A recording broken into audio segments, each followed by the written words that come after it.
worst possible thing you could say when you walk into a car dealership. I spent 5 years with Mercedes-Benz, 5 with General Motors, and the worst thing a person could say when they walk in is, if you could just get me to this payment, we got a deal.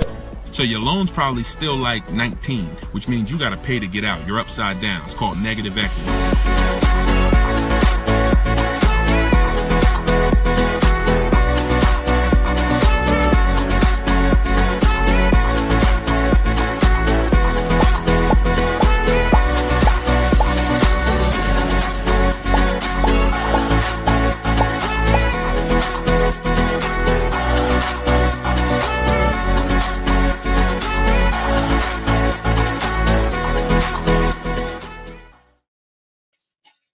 Welcome. Let me mute this because I got the audio going on my phone. We're on Instagram Live. This is our May 7th, Tuesday, May 7th, Car Questions and Answers live stream. I am your host, Deshone the Auto Advisor. You may see these broadcasts throughout the week on TikTok, on YouTube, Instagram, and Facebook. But whenever you don't see the banner above me, that means you're watching one of our live shows, so you guys can start typing your questions. If you don't know me, my name is Deshone the Auto Advisor. Let's get the quick housekeeping out of the way before we start bringing in questions. I've been in the auto industry since 2006. I left in 2020 after the pandemic. Since then, we've been focused on car shopping education, teaching you how to get the low market prices on your leases, your new cars, and your used cars by bidding and looking at multiple offers, making dealers and banks bid for your business versus how you've traditionally shopped. So that is what we do. I'm also the author of the pretty much 5-star rated digital book. It's called Cars from Home, and we're currently rated 4.94, goodreads.com. Just want to get the housekeeping out the way for those of you who don't know me. For some of you who've been on the show before on the stream, welcome back. But for those of you who don't know me, this is my new digital book. It's called Cars from Home. You can get your copy for 75% off the normal price by going to my Instagram bio, the TikTok bio, or if you're on Facebook or Instagram, you can actually scan this QR code, Facebook or YouTube. You can scan the QR code, or you can go to deshonebook.com. We have a link in the comments for you. Lastly, I am the host of the masterclass, Everything You're Doing Wrong, Buying, Selling, and Leasing Cars. Some of you have asked, I share a lot of people who are using these strategies throughout the broadcast. Some of them are people who have my book. Some of them are people who attended my free masterclass, and some of them are in my car shopping school, Maps Academy. So either way, you guys can get anything you need from me in the bios or in the comment section. So let's get started, Dolan. You can bring in the first question. This is May 7th. So if you're just getting on, we are live on all 4 platforms, May 7th, 12 p.m. Eastern time. And you can share this with your friends. Tyler from TikTok, how are you? How does gap insurance work on a lease? Great question. Gap insurance covers the amount that you owe if, God forbid, the vehicle is totaled or stolen and they don't find it. So let's just say the car is only worth $40,000, but the actual cash value if the vehicle gets totaled is, $35,000. So if the insurance company is only going to pay out $35,000, the gap insurance would kick in and cover the remaining gap. So now most leases include gap insurance, but you never want to assume that the lease includes gap insurance. Whenever you are getting your offers from dealers, when you're getting your offers, you always want to make sure that you ask for them to include gap insurance. But yeah, that's the way it works. You want to make sure 99% of leases have gap, but you don't want to make that assumption. Always ask when you're getting your quotes that the gap insurance be included. All right, great question. Go ahead, Dolan. Next one. All right, keep sending your questions, y'all. I see you on Instagram. Those of you who are on Instagram, you click that thing that looks like a paper plane, and you can actually see that you can easily invite a couple of your closest friends to the broadcast just so they know about this information when they need it. Because 1 in 5 people are shopping for a car at any given time. So 5 people in a group, 1 of them is going to be shopping for a car, and we want to make sure you guys have the knowledge you need. Go ahead, Dolan. Guys, make sure you are typing your questions all in one question. Try to get it all in one question. What's up, Instagram? This one says new car parts are hard to replace. The dealership wants old cars back. Anybody who's in the business of buying cars wants cars. So it's not just the dealerships, it's the online buyers, CarMax, Driveway, Carvana. They want cars. Local people who buy and sell cars, they want cars. Wholesalers who buy cars to sell to dealerships, they want cars. If you get what I'm saying, you understand why you need to be making people compete. See, we take one buyer. That's what you've been taught to do. You've been taught to take one buyer, one person who wants your business, and give them the opportunity to negotiate. What we teach is for you to actually go to multiple people who want that business and make them compete. And that's how we make sure we get below market prices, because we in order to get below market prices, you must see enough offers to know the market. I'm gonna say that again. In order to get below market prices, you have to know you've seen enough offers to where you know the market. Could y'all keep running up the likes on TikTok? Every time we say something that you like, if you could just tap the screen, it runs the likes up and it gets a lot of people's attention on TikTok. Let them know they need to be here. Okay, so that's what you want. Everyone wants cars back. So you want to make sure no matter where the market's going, electric cars, old cars, new cars, luxury cars, just make sure you are getting at least 5 to 6 offers every time you want to replace a car.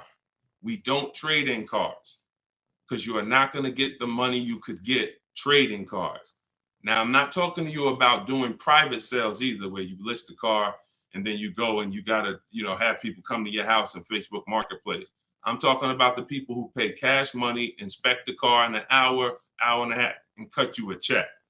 Those are the people we need to get 5 to 6 bids from, and that's what we teach. Those companies are very easy to find and very easy to work with. Okay, who's traded a car before? If you've ever traded a car before, type the letter T. All right, stay by your phone, y'all. This is live. This is May 7th. This is our 12 p.m. class, so stay by your phone. I want you to make sure we don't just talk here, we dialogue. All right, in order for you to get the most out of the show and for me to continue to do them, you want to make sure you as close to your keyboard so I know you're actually getting value out of the class, out of the stream, because you're communicating, engaging versus just listening. All right, I'll see you, Bell, on YouTube. Anybody who's traded a car before, type the letter T. If you've traded a car, this is important for you to know. It's almost impossible. I see you, Thomas, on Facebook. It's almost impossible, ML Headley, to get the most money for anything, not just a car, for any item on trade.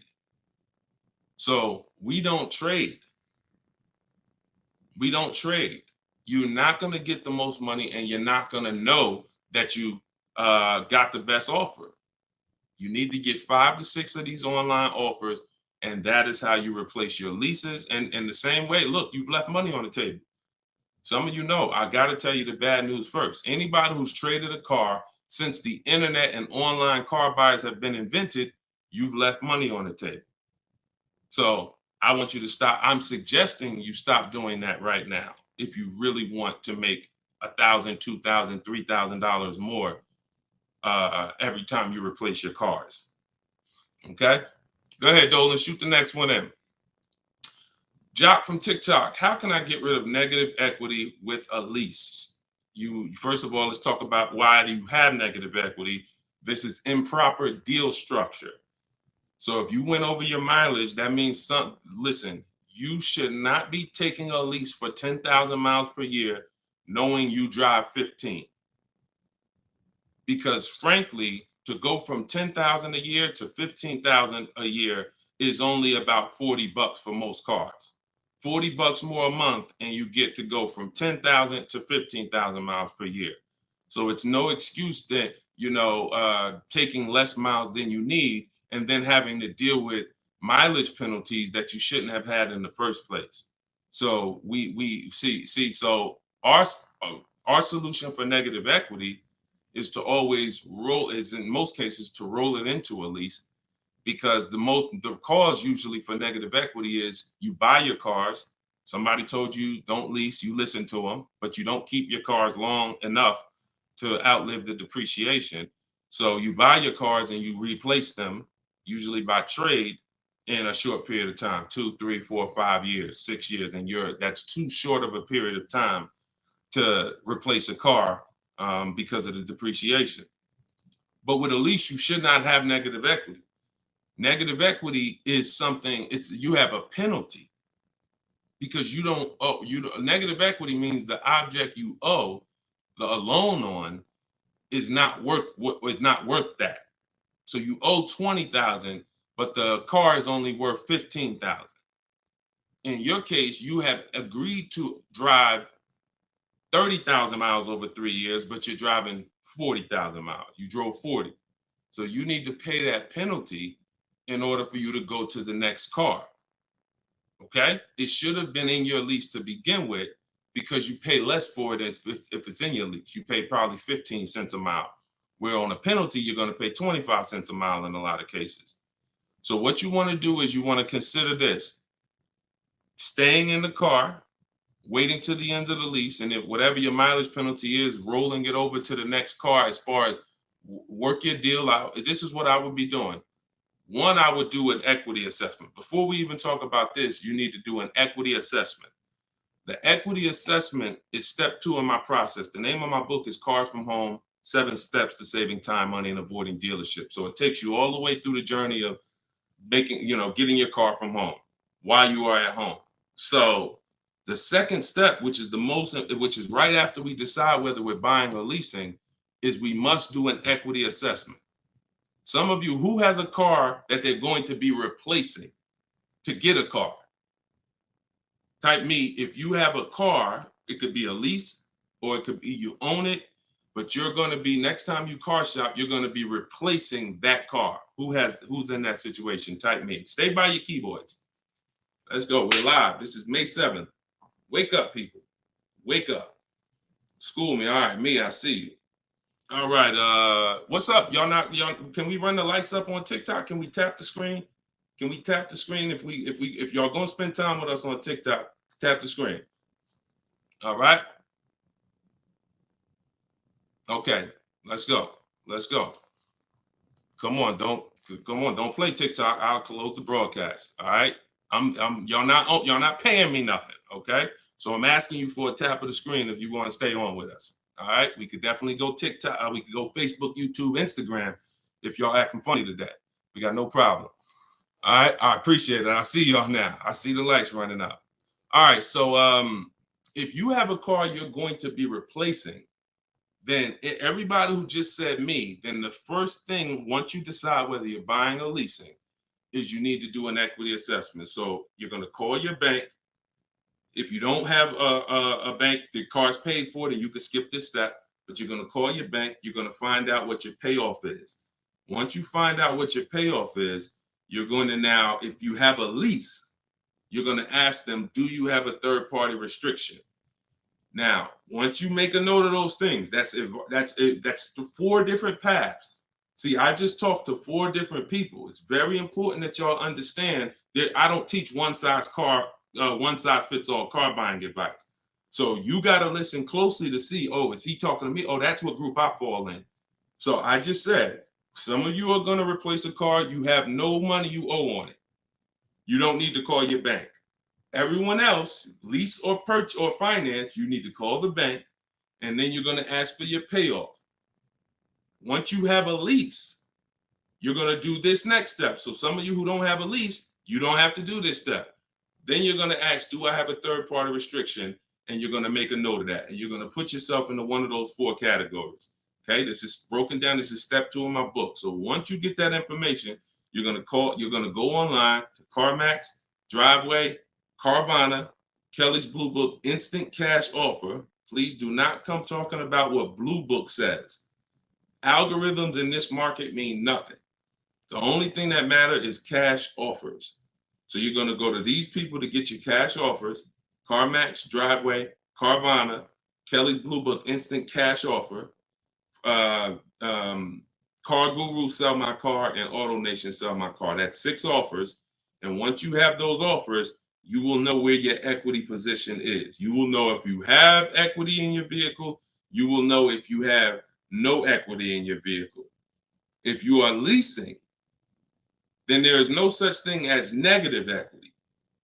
Because let's say your payoff is $20,000 and your highest offer is $18,000. You don't have negative equity, you don't owe that. That just means when you go to drop off your vehicle, you can't sell it and make money. That's what that means. Now, if you have a mileage penalty like this gentleman may have, that's different. But that's separate from the equity assessment process. You need to know, what is the asset that I'm driving? What is the asset, the car that I have in my possession, worth on the market? And what do I owe on it? And is there equity there? So that is the step you do before you think about shopping and getting offers, because we break our transactions down into 3 categories. Who we buy our car from, we're getting bids. Who we get our loan from, we're getting bids. And who we sell our car to, we're getting bids. So this is very important in our process of how we get below market deals from home. Okay, so do that step, Jock, and that's what and you go from there. Everything I'm talking about is in my new digital book, Cars from Home: 7 Steps to Saving Time, Money, and Avoiding Dealers. Shoot the next question in, Dolan. Everyone who wants your copy, you can get it for 30 minutes at 75% off. It's normally $97. So everyone who's gotten this book, and we've gotten close to probably 6,000 people at this point, the book is $97. But when you go to my bio now, or my Instagram or TikTok bio, you can get your copy for 75% off, which would be $24, but it's only for 30 minutes. If you're on Facebook or YouTube, just check the comments and go to deshonsbook.com. You got 30 minutes to get your 75% off. Okay, Tyler from TikTok, rolled over $14,500 from a trade into a 36-month lease. Payment only $54 a month. Is this a good strategy? Payments only $54 a month? What do you mean by that, Tyler? $54 a month. How could the payments be $54 a month? You need to know how much you're rolling over into the new deal, because let's say, for example, you have $14,000 of negative equity. Just that alone is $400 a month. Just the negative equity. So I'm trying to find out what you mean when you say rolled over 14.5 from a trip. Oh, wait a minute. I think I know what you're saying. You are essentially prepaying your whole lease. What he's saying is he's taken all of the car that he is trading, which I just told you how much I'm not a fan of that. But he's now essentially doing a one-pay lease, or you're doing a huge down payment. So this is very important. You could be about to really lose your shirt right here. This could be extremely bad for you. You need to make sure you check what I'm about to say to you. If all of that money is being treated as a cap cost reduction, which is essentially a down payment on a lease, let's just say your payment would normally be, matter of fact, let's do this math real quick. And this is why having a consultant and having an advisor and getting education saves you thousands of dollars. Now, $14,500, you are talking about, if you put that into a payment form, your payment would be $400 a month higher, plus the interest on that, plus the taxes, plus the interest on that. So let's call it $430 plus this $54,000 this $54 a month. So let's say your payment would have been, without you trading, would have been like $485 a month. So if they're treating all of that as down payment, then here's what's happening. You're just prepaying the lease. So you have no protection. If that vehicle gets totaled, you are out $13,000. You won't be, anything you put into that vehicle, you're out. That money's gone if the vehicle's stolen or totaled. So what it makes more sense to do is to see if there's multiple security deposits that you could put. You need to get your offers, though, with no money out of pocket, because you can't look at one-pay leases and you can't look at multiple security deposits if you don't know what the original deal was without them.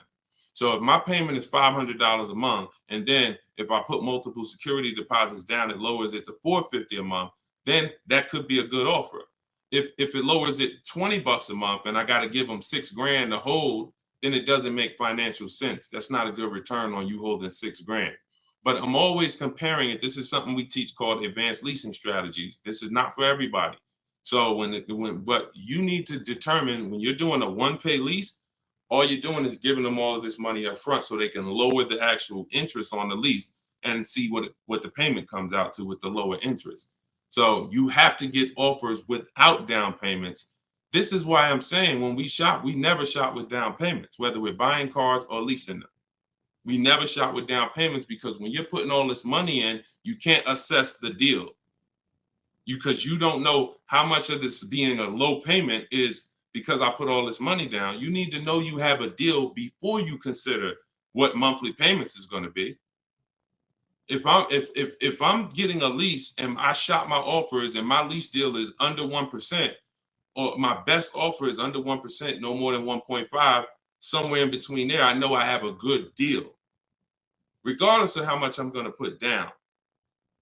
So, and when it comes to purchasing, I need to know people worry about the payment. Some of you are worried about the payment. You don't care about what you're buying the car for, and you're worried about the wrong thing because you're thinking about the loan you're getting. You're not thinking about the car you're buying. Before you think about, hey, what's a good payment on this car? No, the better question is, who's the dealer that's going to sell me that car for the lowest price? Deshone, I want to get this BMW 4 Series. What's a good payment on that? No, you're going to get a BMW 4 Series. Who's the dealer that's going to sell you that BMW 4 Series for the lowest price? If 20 dealers, if say 10 dealers have that car, $60,000 car, some dealers are going to sell it for 65, some are going to sell it for 60, some are going to sell it for 57. You need to get these offers before you worry about what the payment's going to be. And that's a whole different philosophy. This is what I teach. So I'm never going to be in the business of not teaching you to understand the numbers because we make it simple. Whether you're using my book, whether you're paying attention on these live streams, when you are shopping multiple offers, you eliminate this. You cannot be a payment shopper because you'll just be throwing money at deals and thinking you got a deal, but you didn't get a deal. You just threw so much money at it that it lowered your payment to something that you felt good about. Doesn't mean you didn't overpay for the car. All right? Very, very important, y'all. This is $3,000 to $5,000 to $7,000 to $10,000 mistakes. These aren't $100 mistakes. Listen, look, people right now are so distracted. They are asleep. They are asleep. The only way people could continue to make money is people stay asleep. It's not so when I tell you the conversation, you are taught to, when you're buying a house, get help. Make sure you have a plan. Work with the best people. Get a home inspection, even if you're not going to buy the house, right? Don't you get a home inspection even if you're not going to buy the house? Don't you risk $400, $600, $800, even if you're not going to buy the house?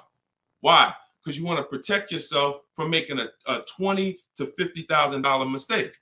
But with cars, this is the only thing that you think, oh, I could just do this on my own. Knowing that every time you buy a car, you have a little buyer's remorse. You hope you hope you didn't overpay. You hope you didn't. So lock in. The only way you are going to win and be like these people that I show on the show all the time, like you see just a ton of people that's paying ridiculous prices, below market prices. And I got more to show y'all. Like my next show, I got like 3-4 million people that hit me with their deals they got in the last 2 weeks that I haven't even pulled in yet. Like you're not going to get these prices until you take car buying as serious as you take buying a small house. Once you start doing that, then you'll start saving 5 and 10 and 15 grand on some of these cars. Until then, you're gonna keep just moving the way they want you to move. Go ahead, Dolan.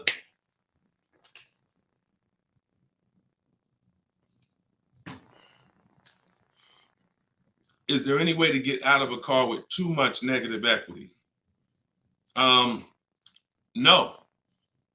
Negative equity is what I call a bad credit for people with good credit. You could have an 800 score. If you have too much negative equity, you're not going anywhere. So the first thing to know is what's the cause. See, we could sit here and we can cure the problem, but until we know the cause, you're just going to go and you're going to repeat the problem. The cause is you're not leasing, but you're not keeping your cars 8 years. So what you're doing is you're losing on depreciation. Your car's value is going like this. You buy your cars, it goes down 15%, 20% the first year, 15%, 12%, 12% is losing thousands of dollars in value for the first 5 years. And then that's when you go to trade it, or that's when you go to replace it. So you don't keep the car long enough for it to start losing a little bit of value because somebody taught you you could just switch cars anytime you want. Buy them and switch them, buy them and switch them. This is a depreciating asset, and you're going to lose every time doing that compared to someone who's getting great lease deals. So if you're not, our rule of thumb is if you're not buying your car to keep it at least 8 years, you should be shopping for great lease deals, not purchases. So you need to know the cause. Now, once a lot of you figure that out, that that's true, and you learn that all of this bad structure has cost you, you're going to lease. You're going to say, Deshone, I'm not keeping my car 8 years. I'm leasing my next car. If you don't have too much negative equity, then what you should be doing is trying to cover the difference. So you're going to do that equity assessment process that I laid out about 10, 15 minutes ago. You're going to do that equity assessment process. If you only have a $1,500 to $2,000, $3,000 difference between your best offer and your highest offer, I mean, let's say you owe 20 grand, but somebody's going to offer you 18, then I would pay off the difference all day long because I'm still winning with a bidding system on there. See, when you get bids, even when you have negative equity, that's still you're still getting the most money for the car you can get, which means your negative equity amount is going to be the lowest it can be. So you always want to explore if I could pay the difference between my highest online offer and my negative equity, that's the best. Because once you can't do that, now you eliminate the ability to be able to participate in a bid because you have to trade. This is the only time where we have to trade because you need somebody to finance that negative equity because you can't pay the difference. You don't have the cash to pay off the negative equity. See, if I know that I can cover my negative equity by selling the car to CarMax and I pay $2,000 and I'm out of it, that means now I can get bids for my replacement car, which is what we do. So I can get the lowest bid for the car I'm buying, the highest bid for the car I'm replacing, the lowest bid for my interest if I'm buying. Once I have to trade because I have too much negative equity, I can't do that. I can only get the bid for the car I'm buying, and then I have to ask that dealer to roll my negative equity into the car that I'm buying. And the problem with that is that dealer is not going to win a bid. So even though CarMax may have been offering you 18, that dealer may only be able to offer you 16. So what would have been $2,000 of negative equity is now $4,000 of negative equity. That's why paying the difference is always best if you want to maximize the deal and get below market deals. That's it. But if you have too much negative equity, you can't do that. Now, it's very important that you understand something regarding the car you're replacing your negative equity with, the next car you're going to buy. You can see Sean uses our bidding strategy. He's in our private group. For all of you who want to know about my private groups and you have to attend, there's people who ask me, who are these people? You must attend my masterclass in order to be eligible to be in our educational course. So this is but what it is my book in video form with coaching. So the 7 steps are the same. Those of you who are using the book to get to your goal, use the book.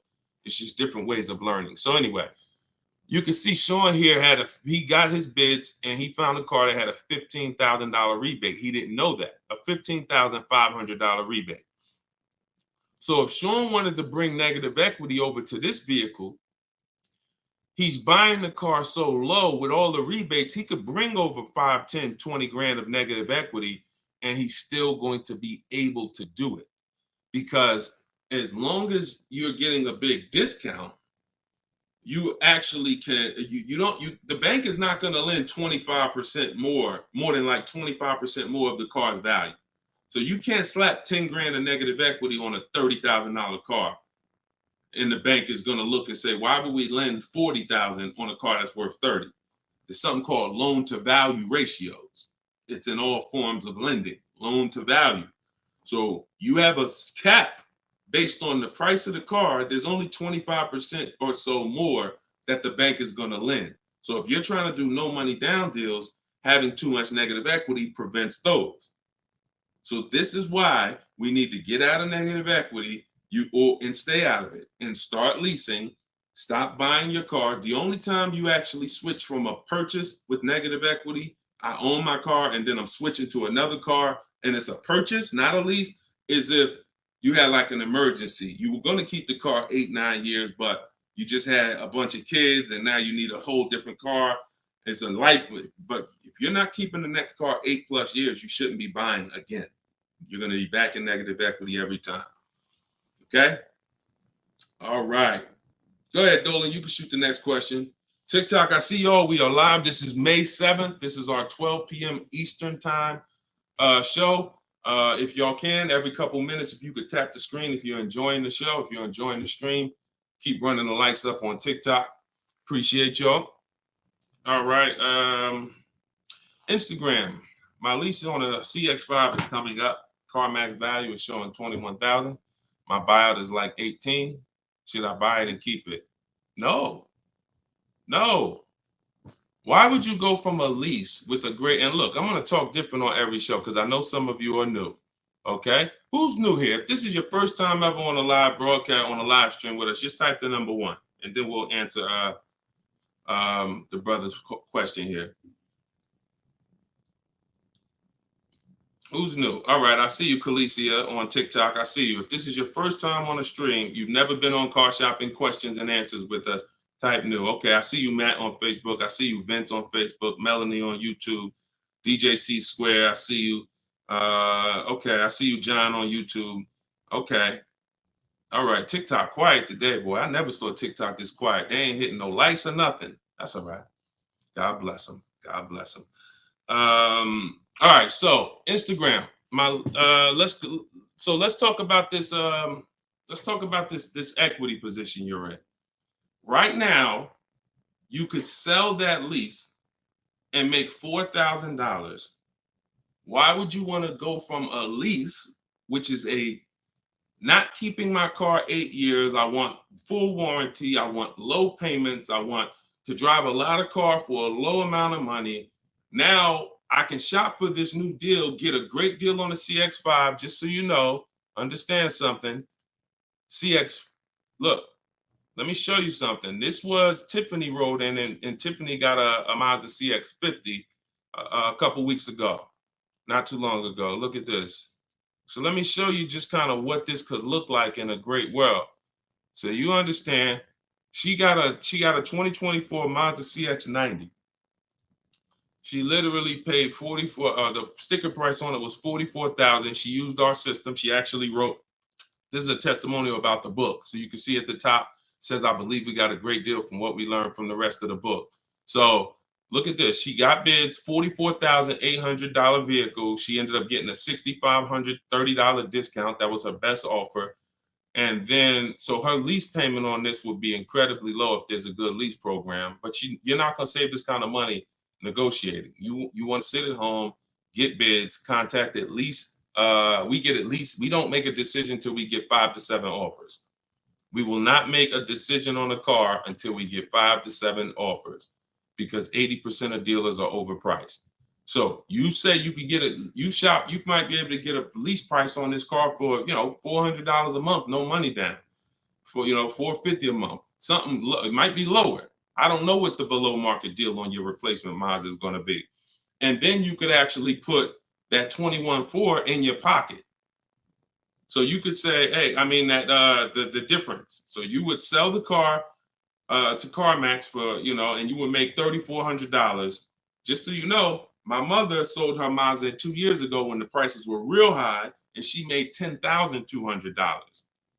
So why would I go from being able to do a deal like that, getting a new car, low payment, no money out of my pocket, put $3,400 from my old lease into my bank account?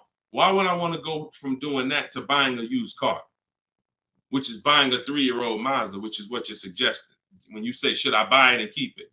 What about that deal makes it better? If you figure this, Your buyout's 18. What's the payment on $18,000 plus taxes? 20 grand, 21 grand. What's the payment? 400 a month for 5 years. So why would I go and buy a 3-year-old used Mazda for 400 a month when I could go and I could lease a brand new Mazda for 400 a month and then turn around and again, if you're not buying this car to keep another 8 years, it makes no sense to buy a used car right now. It makes zero financial sense. Not only that, you're gonna spend the same amount of money over the years that you could have drove brand new leases for. There's no benefit. There's no benefit.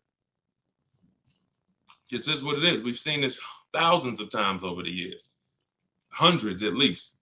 You know, I know it's happening thousands of times. People are buying their leases every day. They're not realizing they're just buying a used car. That's all you're doing. So I go from leasing to buying a used car, which means something in me has to change. Those of you who are buying used cars, you should be buying them to keep 8, 9, 10, 12 years.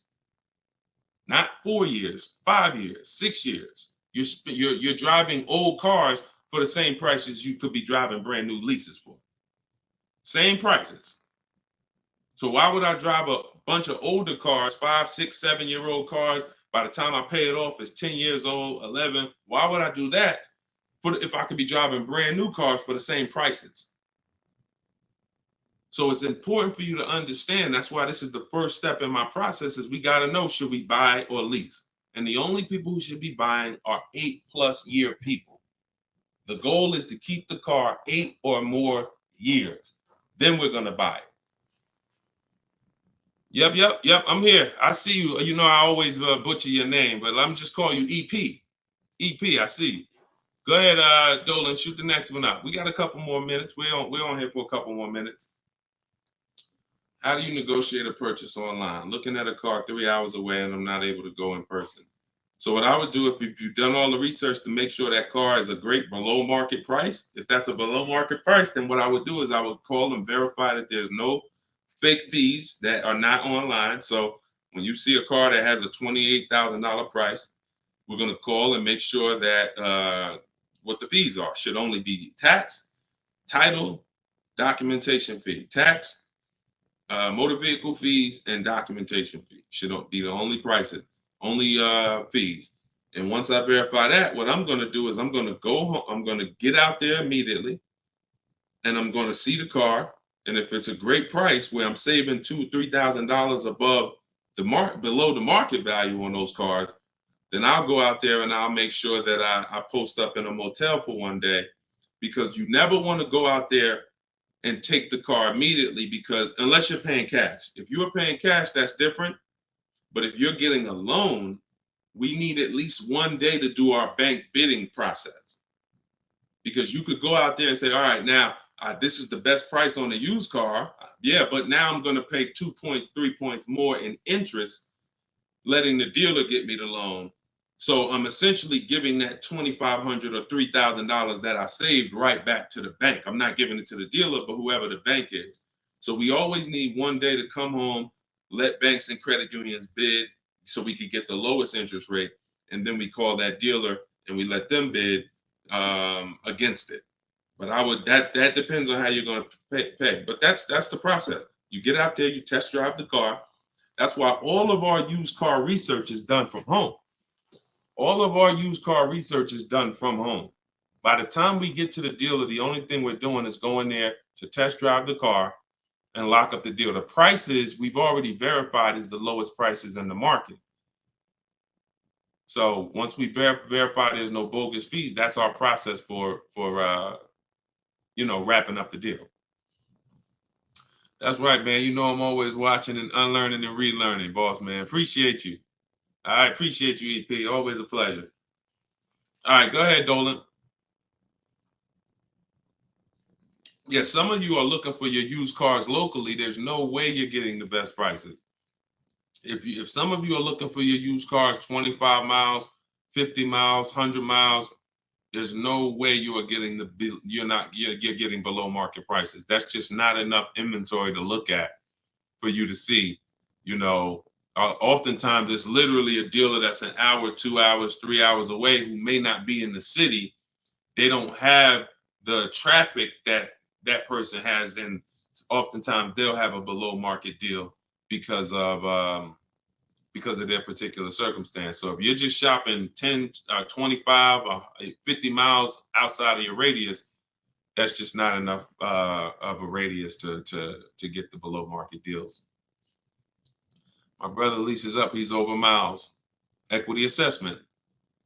That's it. I just went over that about 20 minutes ago. I can't go over it again because there's people who watch the stream and it's not fair to them, but we do have this stream on replay. If you go to YouTube or if you go to my Deshone the Auto Advisor Facebook page, and you can find the section that I did only on that. Okay, it's called the equity assessment. We had another person on here that's over miles. And, once you do that equity assessment, then you want to weigh that, compare that to what the mileage penalty is. Because some people, the mileage penalty is only going to be $750, $1,000, $1,500. You could have that rolled into your next lease offer. What you do is just negotiate your best lease offer and then say, hey, look, I need you to cut a check for, $1,500 to my old lease company. Now that's going to raise your payment. So if I got a below market deal, let's say, give you an example. Let me show you with a real life example.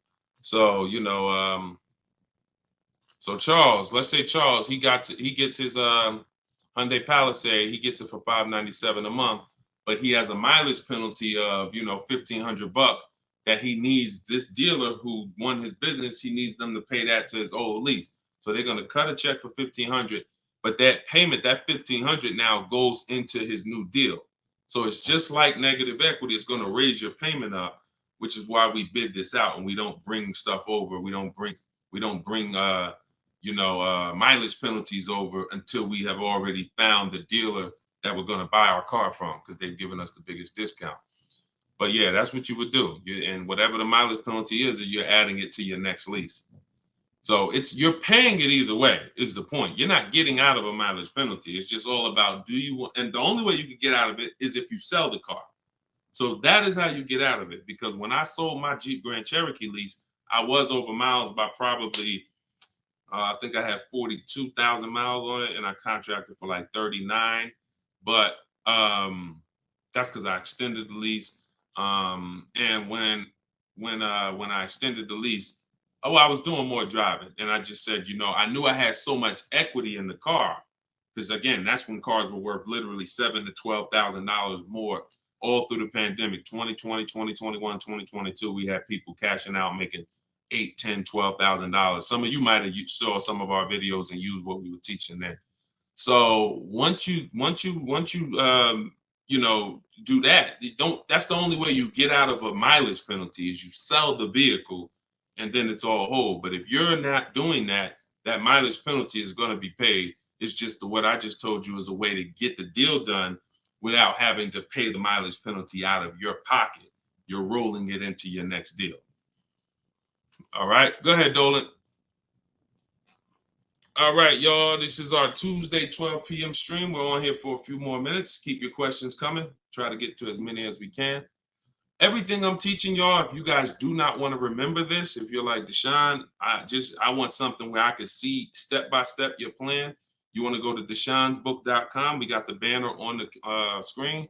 If you're watching us on TV, you can scan the QR code with your phone, and you can get my new book. It's a digital book called Cars from Home, 7 Steps to Saving Time, Money, and Avoiding Dealerships for 75% off. So you'll get it for $24. You won't pay the normal $97, but it's only for 30 minutes, okay? After 30 minutes, it's normal price. You guys that are on TikTok, you can get yours in my TikTok bio. There's a website there, as well as an Instagram, my Instagram bio. All right, get your 75% off if you don't want to get it, if you don't want to remember any of this. All right, so Guitar Jams, YouTube, what's the best price to negotiate over sticker price? For example, a car is a $26,000 sticker, but I'm only wanting to put $27,000 in cash. Is $1,000 difference enough to avoid all BS fees? See, that's a problem. See, let me show you how you're actually hurting yourself by doing this. You're not getting bids. You're not getting multiple offers. If you're looking at a new car like this, a $44,000 car, You go in and you assume what a good deal is going to be. We never assume what a good deal is going to be. We have to reveal what a good deal is by getting multiple offers from home. So we sit at home. In my way, we use the computer and we're going online and we're going to dealers' websites. I have scripts in my book. So all you're doing is copying, pasting my scripts to use this. Now, if you're doing it your way, you just want to make sure your goal, you could do it by phone. I don't care how you do it, but your goal is to get 5 offers, because until you get 5 offers on these new cars and on these leases, you're not going to ever know what the best deal really is, because 80% of dealers are overpriced. So when you look at something like this, if you said, okay, $44,820 car, like the one I got on the screen, if you went in there saying, well, I only want to pay $46,000 all in, look at what she paid. She paid net $40,300. Look, this was her base price. She got $38,289. Her net price was $40,300. So if you would have went in here on this car saying, well, it's 44, look, I'll give you 46,000 all in, you would literally have overpaid more than Tiffany by $6,000. Let that sink in. You can't go in feeling for the bottom, brother. You will certainly get somebody will take a vacation on you. Their commission they're gonna make, well, that's probably an $8,000 profit deal to the dealer, $6,000 profit to $8,000 profit, and somebody's getting a $1,500 commission on you because you just went in. Oh, let me guess what I think a good price is going to be. Not knowing if there's any rebates on the car, not knowing anything about it. I'm just going to guess.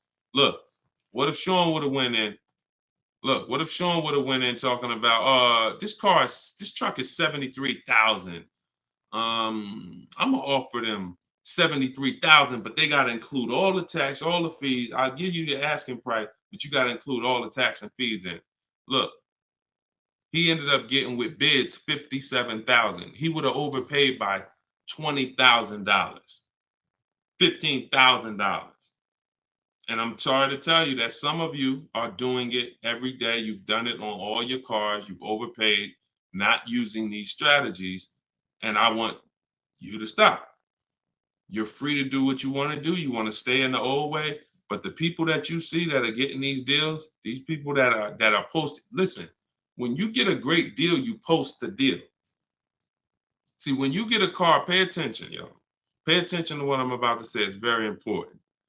When you actually have strategy to get great deals, you actually post the deal. This is our private group where we post our deals. Look, people are not just happy about the car. Look, Eddie, I ended up getting multiple offers, got a Toyota Camry hybrid. This was last year when these cars were literally on fire. Look, quote, getting quotes as high as 10 grand over sticker. Look, I got $2,086 under sticker. $10,000 over sticker was his highest quote for this Toyota Camry hybrid. There are people who paid that. There are people that paid 5 grand over sticker for the same car Eddie got. There are people who paid sticker. Thought they were getting the best deal. Man, I got mine for sticker.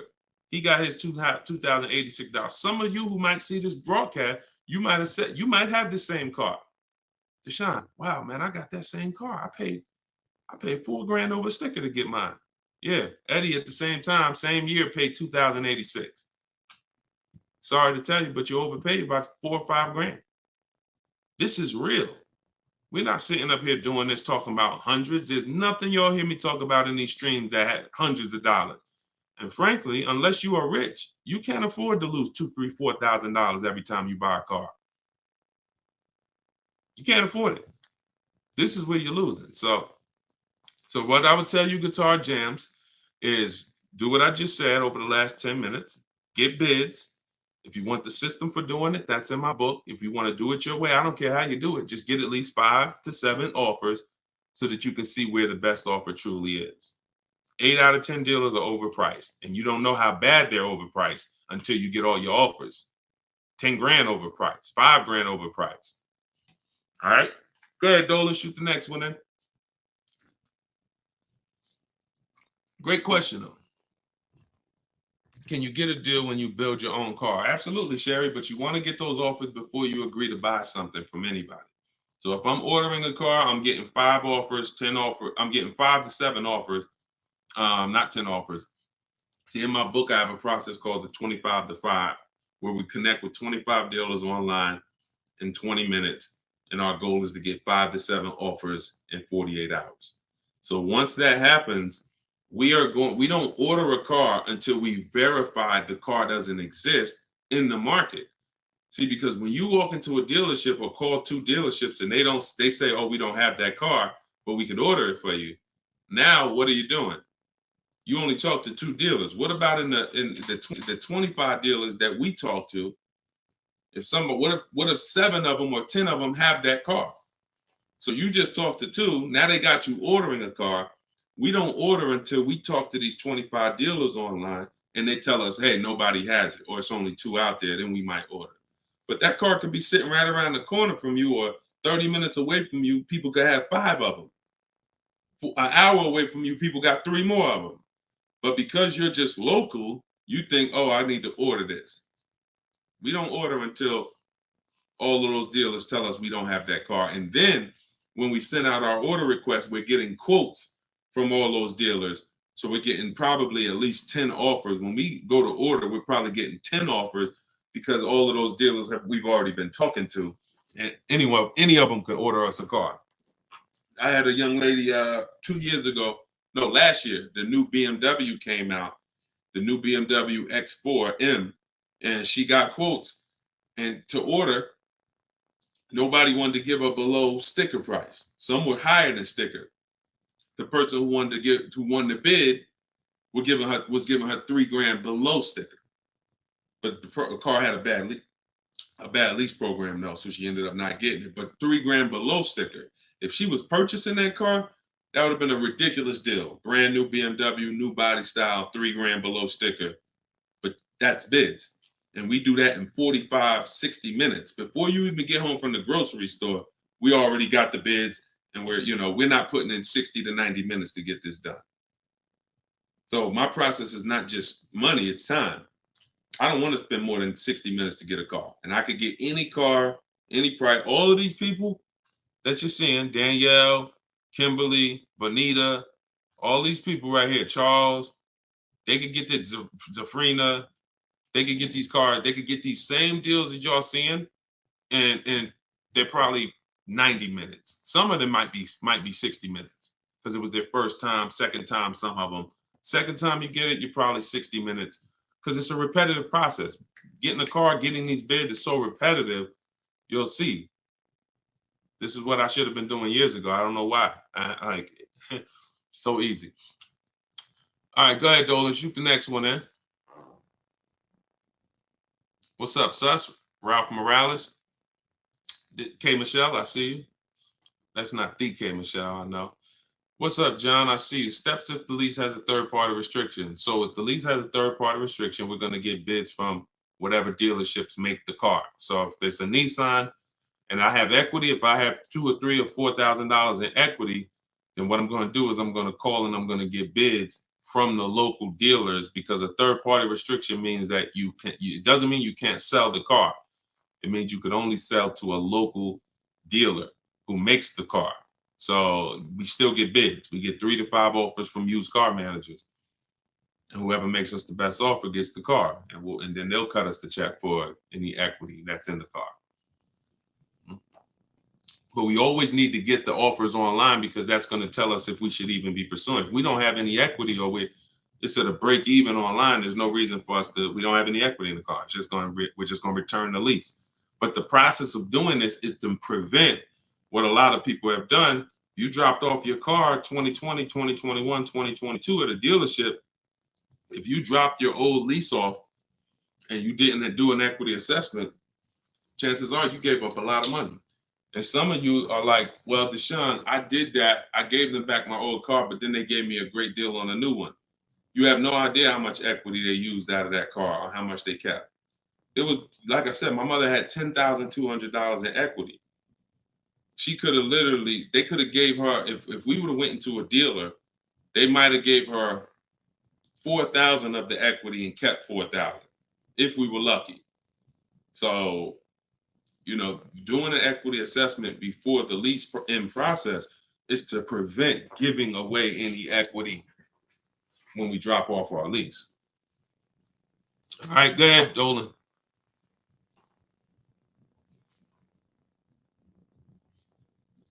This is our Tuesday, May 7th live show, 12 p.m. If you don't see the banner above me, that means we're live. So you can type your question. Dolan will bring them in. We got another couple minutes. Hey, Deshone, currently in talks with dealers for a good offer. Thanks for all your help. Great. I feel empowered and confident I'll get the best price. Get the book, everybody. Stop leaving money on the table. Thank you, Nico Smooth. See, it's empowerment. It's the only way to feel empowered. You are not going to feel empowered going and negotiating with a car salesman. Anytime you're working with us, it's already set up for you to leave not able to guarantee you got the best deal. Nico Smooth, he's going to guarantee it. I don't know if that's a woman or man, but they're going to guarantee it because they're getting offers. They're getting offers. If you went in, if you had to buy a 100-inch TV and you just went out right now in the first store you found that had one, you just paid it. Or you looked and said, man, I think that's a good price. 100-inch, man, that's only, $900. I feel like that's a great price. Meanwhile, you didn't look on Amazon. Amazon had a better brand for, $200, $300 less. Or Amazon had the same brand, or Walmart had a better brand for $300 less, or Best Buy. These are the same principles. It's impossible for you to go into a car dealership and get a good deal and you don't know the market. The market you only know through getting offers. Once you get the offers, you see what the best market prices are and you pick the lowest one. That's how you get the below market offer. So I'm glad, Nico. Enjoy, and definitely send us your success story. Just like Tiffany did, email me your success story when you get that offer and you close that deal out. Way to go. Go ahead, Dolan. What's up, Todd Billions? Do you need to check dealers in other states? I live in Florida. Depends. We will go with, all right, so some people will do my strategy is called the 25 to 5. We're connecting with 25 dealers online. Some people, they do it through offers. If the state is not too big, maybe their 25 dealers is all, if the state is really big, maybe the 25 dealers are all in the state. But some people, they might only have 12 dealers in their state, and so they're going cross state lines, and that's very common. That's very common. If you look at Sean posted in our group, and he said he ended up expanding his search to 150 miles outside his area to find this deal. He said, I'm going to another state to pick this up, which is something I never would have thought of before he attended the class. So he attended my master class. All of you who want to attend my free master class, it's called Everything You're Doing Wrong, Buying, Selling, and Leasing Cars. You can go to my TikTok bio, and you can go to my Instagram bio. We have a comment in the comment section for you guys who are on Facebook or YouTube. But this is, the local business is going to die. When you see and you shop online the first time properly, you're going to find out that the local business is going to be dead to you unless they win the bid. And you're not going to be committed to local anymore because, look, Sean is driving to another state because his best offer, it saves him $4,000. So no other dealer near him made him the other offer. This dealer that's in another state made him, and it's $4,000 better. So literally, if he has to drive 4 hours, 2 hours there, 2 hours back, he's literally making $1,000 an hour. This is the money we talk, big money talk. So yeah, go as far as you need to get 5 to 7 offers and get the below market deals tied. Go ahead, Dolan, shoot the next one up, brother. Great question.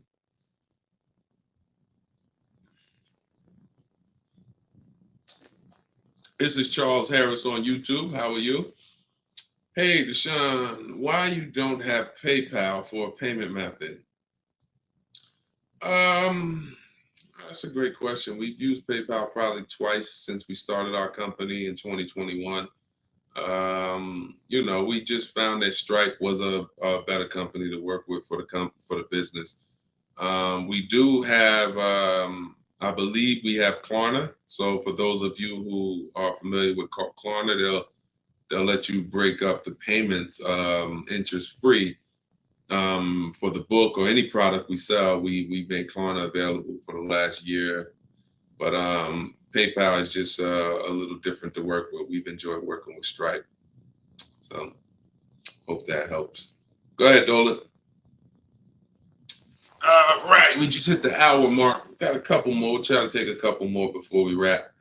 Lenice from Instagram. By the way, everybody, if you just jumped on, this is our Tuesday, May 7th, rather, at 12 p.m. live. So we are live. So feel free to ask your questions. If you don't see the banner above me, then that means we're live and you can type your questions. Is purchasing a car from Enterprise Car Sales a good idea? If in order for me, when we're shopping for used cars, like I have this used Infinity truck. We got it a year ago. It was 2020, so it was 3 years old.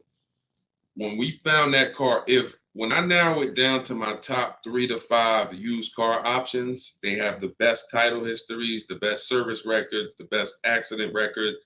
They're the best price in the market. They're below market.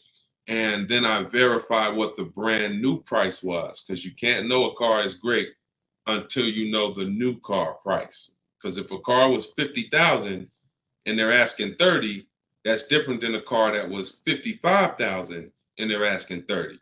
The $55,000 one has more value, has more equipment, more options, so it's a better value. So it's impossible to get a great deal on a used car without knowing what the original price was. So you might have picked a car that's, this one is 30,000, but again, the original price was 50. Meaning, while another one might be 31,000, it's $1,000 more, but the original price was 55 or 57. So you got to know what was in the new car price to be able to compare when we're getting. So if I narrowed it down and that Enterprise car was in that bunch, I'm not opposed to it as long as it has great service records, great accident history, great title records. But the title is going to show as a rental. So when I say great title history, you got frame damage, you got salvage titles, you got rebuilt titles, cars that have been totaled, rebuilt. You have different forms of title: personal lease, personal vehicle, corporate lease. These are all different categories of title. So if you get one that has a rental, then that price needs to be considerably less than the other cars on my list. That's the only way I would look at it. Great service records, great accident records, and then compared to the other cars in my bunch, it's got to be $2,000 less than them. 1,500, 2,000 less. So that's the only time I consider it. Go ahead, Dolan. Now, the way we shop for new cars and leases in my book, and the way I teach, is the 25 to 5 strategy. That's when we're connecting with 25 dealers online to get 5 offers, 5 to 7 offers, 25 to 5. When we shop for used cars, we're using my multiple marketplace strategy. So we're going on every marketplace that has used cars, 8 of them: CarMax, Carvana, Driveway, eBay Motors, Car Gurus, Cars.com, Carfax.com, Autotrader.com. We're going on all 8 marketplaces because these marketplaces have different prices, different inventory, and that's how we shop it, and we narrow it down from there. All right, Fo from TikTok. Best way to trade a vehicle and not be upside down.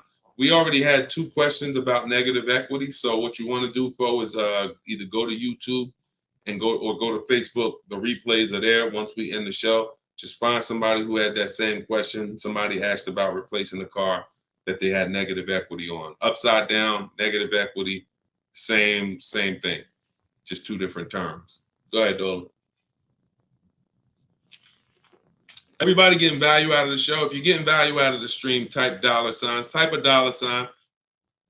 If you're getting value out of the stream, type a $sign.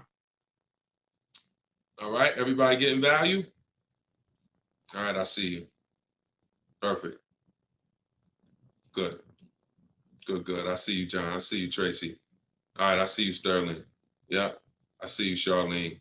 I see you, EP. Perfect. Glad everybody's getting value.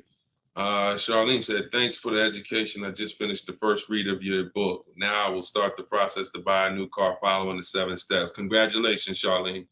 Way to go. Now, some people choose to go the book step by step. So the last step that Charlene just said, step 7 is delivery. So you're not really getting, some people do this. And it depends on how you learn. The book is set up in a way where everything I teach is set up in a way. When y'all hear 7 steps, it's set up where if we talked on the phone, I would be saying, do this first, call me back. Do this second, call me back. Do this third. And then by the time we get to step 7, we're setting up for delivery or the pickup of the car. So some people never read the whole book. They just do 1 step at a time, and they never see step 7, me congratulating them for delivery until they are at that step.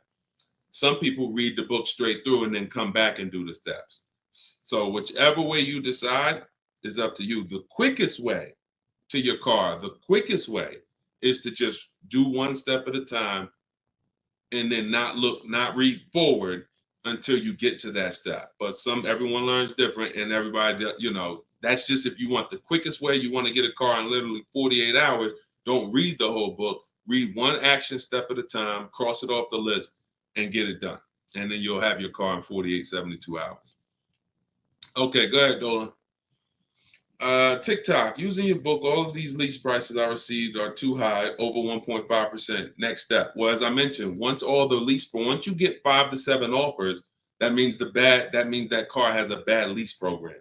Not the brand, the car. So that Jaguar has several cars. That particular one, and it could be that trim level, has a bad lease program, in which case I always say with leases, we want to have at least 2 to 3 options, because we cannot control the lease program. So whatever the dealer was, so if you see a 1.5% lease, 1.6, 1.7, 1.8, 1.9, then that 1.6, that dealer's beating everyone else. They're selling you the car less than everyone else. But if they're at 1.6, then that means their lease program is bad. That's why we always get 5 to 7 offers. If they're all over 1.5, that means the lease program is bad. And we do not lease cars with bad leasing programs. We go to our next choice, because you'll see, literally, it's day and night. A $60,000 car could have one lease price of $900, and then you have a $65,000 car like Frena got. $65,000 vehicle, she paying $579 a month. 2024 Jeep Grand Cherokee. Got it a little while back. So this is, lease programs make the difference. What we do is use bids to get the lowest price on the cars. We're gonna always get that. But once we can't control the lease program. So we always have 3 options. With purchasing, we don't need 3 options, because once we get our bids, we're gonna just find a dealer that's gonna be the lowest. Nothing else matters. We don't need to worry about a lease program. Go ahead, Dolan. German Tink from TikTok, I see you. If our credit is not good, I feel like we don't have room to negotiate. True? No, your credit, you do. You see, again, we're mixing the loan with the price of the car we're buying. That's where you're going to overpay. Because if you have a loan, you have bad credit, the only thing that should be affected is the interest you pay on the loan. That should be between you and the bank, the lender, not between you and the dealer. So what your job to do is, if you have bad credit, the lender you get your loan from is going to tax you for it. You're going to pay higher interest than what someone with good credit would pay. But what you should not be doing is overpaying for the car because you didn't get bids. So you can get bids for your car, and then you can use a company that gets deals done, that gets people loans, even with bad credit. And you know, I use Limbuzz. I recommend Limbuzz. I don't use them. I recommend them. So you could either pay a high interest rate and get a great price on the car, or you could do what most people do. Get a bad price on the car and pay a high interest rate because they're going and they're shopping desperately. So in my process, we would get with Limbuzz, get our pre-approval with Limbuzz, and then we would go and we would shop and get bids to make sure we're finding the lowest price on the car. See, once you learn what we're doing and you start doing what I'm telling you, using what we're talking about here, you're going to see the car price is independent from the loan. You've been taught to focus on the loan, which is how much my monthly payment is going to be. Oh, am I going to not be able to negotiate? The car's price we're negotiating has nothing to do with the loan we're going to use to buy it.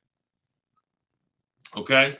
So everything that I taught from today, guys, is in my book. It's my new digital book. It's called Cars from Home. You saw it if you were here earlier. We're rated 4.94 on Goodreads.com. Thank you to everyone who's reviewed the book and gave us 5-star reviews. You can get your copy in my TikTok bio for 75% off. That's $24. It'll be in your email in 2-3 minutes, in my Instagram bio. But don't let that timer run out, because then the price does go back up to $97. You can get yours for 30 minutes. And the same thing online here on YouTube, Facebook. We have the banner here. You can scan this QR code with your phone if you're watching us on TV.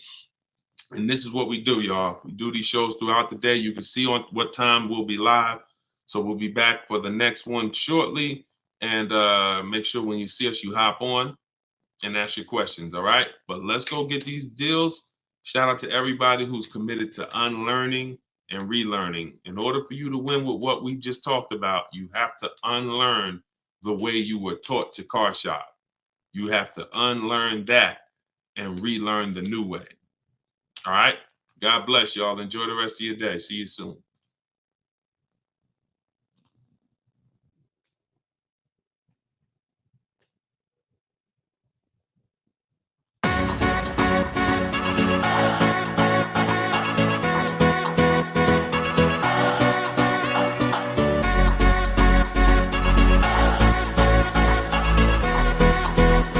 The worst possible thing you could say when you walk into a car dealership. I spent 5 years with Mercedes-Benz, 5 with General Motors, and the worst thing a person could say when they walk in is, if you could just get me to this payment, we got a deal. So your loan's probably still like 19, which means you got to pay to get out. You're upside down. It's called negative equity.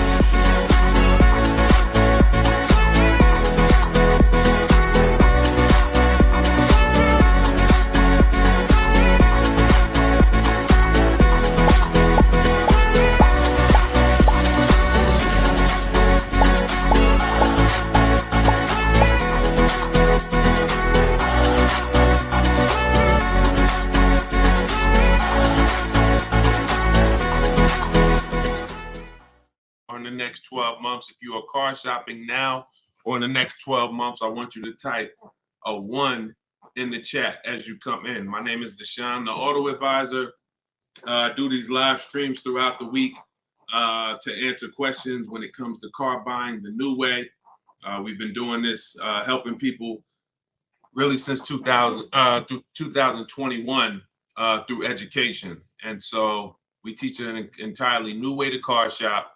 A way that has worked for thousands of people before you. And I do these live streams so that you can ask your car shopping questions, and we can try to get you the answers that you need to help you get below market prices, which is the only thing we settle for. So thank you to the people who are tapping the screen on TikTok, running up the likes. I appreciate it. We have Dolan moderating in the back, so you guys can start typing your questions. Everything I'll be talking about is out of my new digital book. It's called Cars from Home, 7 Steps to Saving Time, Money, and Avoiding Dealerships. Thank you to all who have reviewed the book on Goodreads, putting the review page up now. Thank you for helping us have pretty much a 5-star rating And everyone, as you're watching this, you can get your copy. If you like what you're hearing, if you like this new way that you're going to hear on these streams of how to car shop, you can get your copy of my digital book for 75% off in my TikTok bio, my Instagram bio, or we have a banner up for you guys. Or you can go to deshonsbook.com. So no matter where you're at, that's your special offer. All right. So Dolan, you can bring the first question in. I see you, Paper Chaser. Welcome to the broadcast. I see you, Benjamin, on TikTok. I see you. First time people. Welcome to all the first time people. If you your first time here, type of 1. Mario Soto, I see you on YouTube. Welcome. This is Chris on Facebook. Hey, Deshone, are dealerships willing to order a car for you if they don't have a car with the options you want? Everyone is usually willing to order a car because every dealer can order. But you want to make sure whenever you're getting an order quote, you're getting at least 5 offers. 80% of dealers are overpriced. So you want to make sure you're always getting on a brand new car 5 offers. And then you'll see how different they are. I had somebody who, I think we're on episode 17. This is episode 17 of Car Shopping Questions and Answers. So on last episode, I spoke about a young lady who ordered a BMW when it first came out last year, the new body style new body style X4. And through bids, she saw multiple offers. Most dealers were charging her $2,000 over sticker price. But once she got her 5 offers, at least 5, she probably got set 5 to 7. Her best offer was $3,000 below sticker. So I always say when you're shopping the right way, it should be a $3,000 to $5,000 to sometimes $7,000 difference between your best offer, which is the below market offer, and your highest offer, which is, the highest of all the other offers. So that's when you know you're shopping correctly. So make sure when you're ordering, you're following that model so you can make sure you're getting your best price. And you do this right from home. You could do it by phone, or you could do it my way, which is using the dealer's computer, the dealer's websites. We do copy and paste models to get quotes directly with dealers, speaking with them on their website. So as long as you do it, that's all that matters. All right, great question. Shoot the next one up, Dolan. Let me open up my phone on Instagram.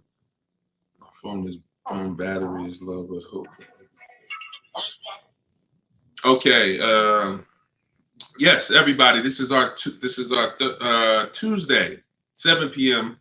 live stream. So this is live. Whenever you guys don't see the banner above me, then that means we're absolutely live, and you can ask your questions. We rebroadcast these streams all through the day, so you can send your friends, family to them. But whenever you don't see the banner above me, that means we're actually live, so you can ask questions.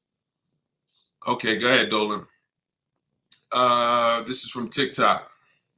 I need a new truck. Any advice? Well, the first thing, all right, I'm getting ready to tell you the first thing you think about when you are in your position.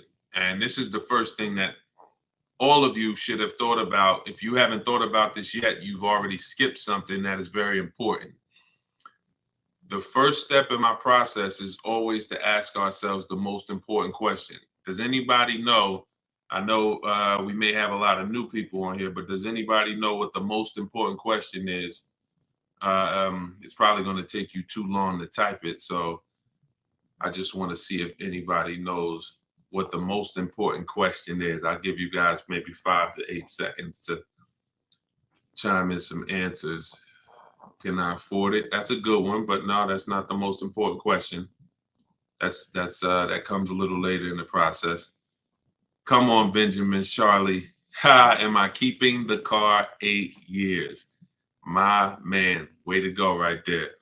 DM me, man. I'm gonna get you a free copy of my book because I like that. All right, that's the most important question. Just DM me on TikTok. I can't read DMs, y'all. So if you actually have DM me, 99% of the time, I'm not going to see it because I have a team that helps me with my social media. So I'm not seeing DMs because we just get way too many throughout the day. But in your case, yes, send me that. Yes, but that's the most important question because here's the thing. The first thing you want to think about is how long you're going to keep it because you're about to buy something that's going to go down in value. You're not going to get the most value out of it until after 7 years. that's when you're going to get the most value. Everything before that, who knows, when I break these things out, I'm showing you the depreciation curve.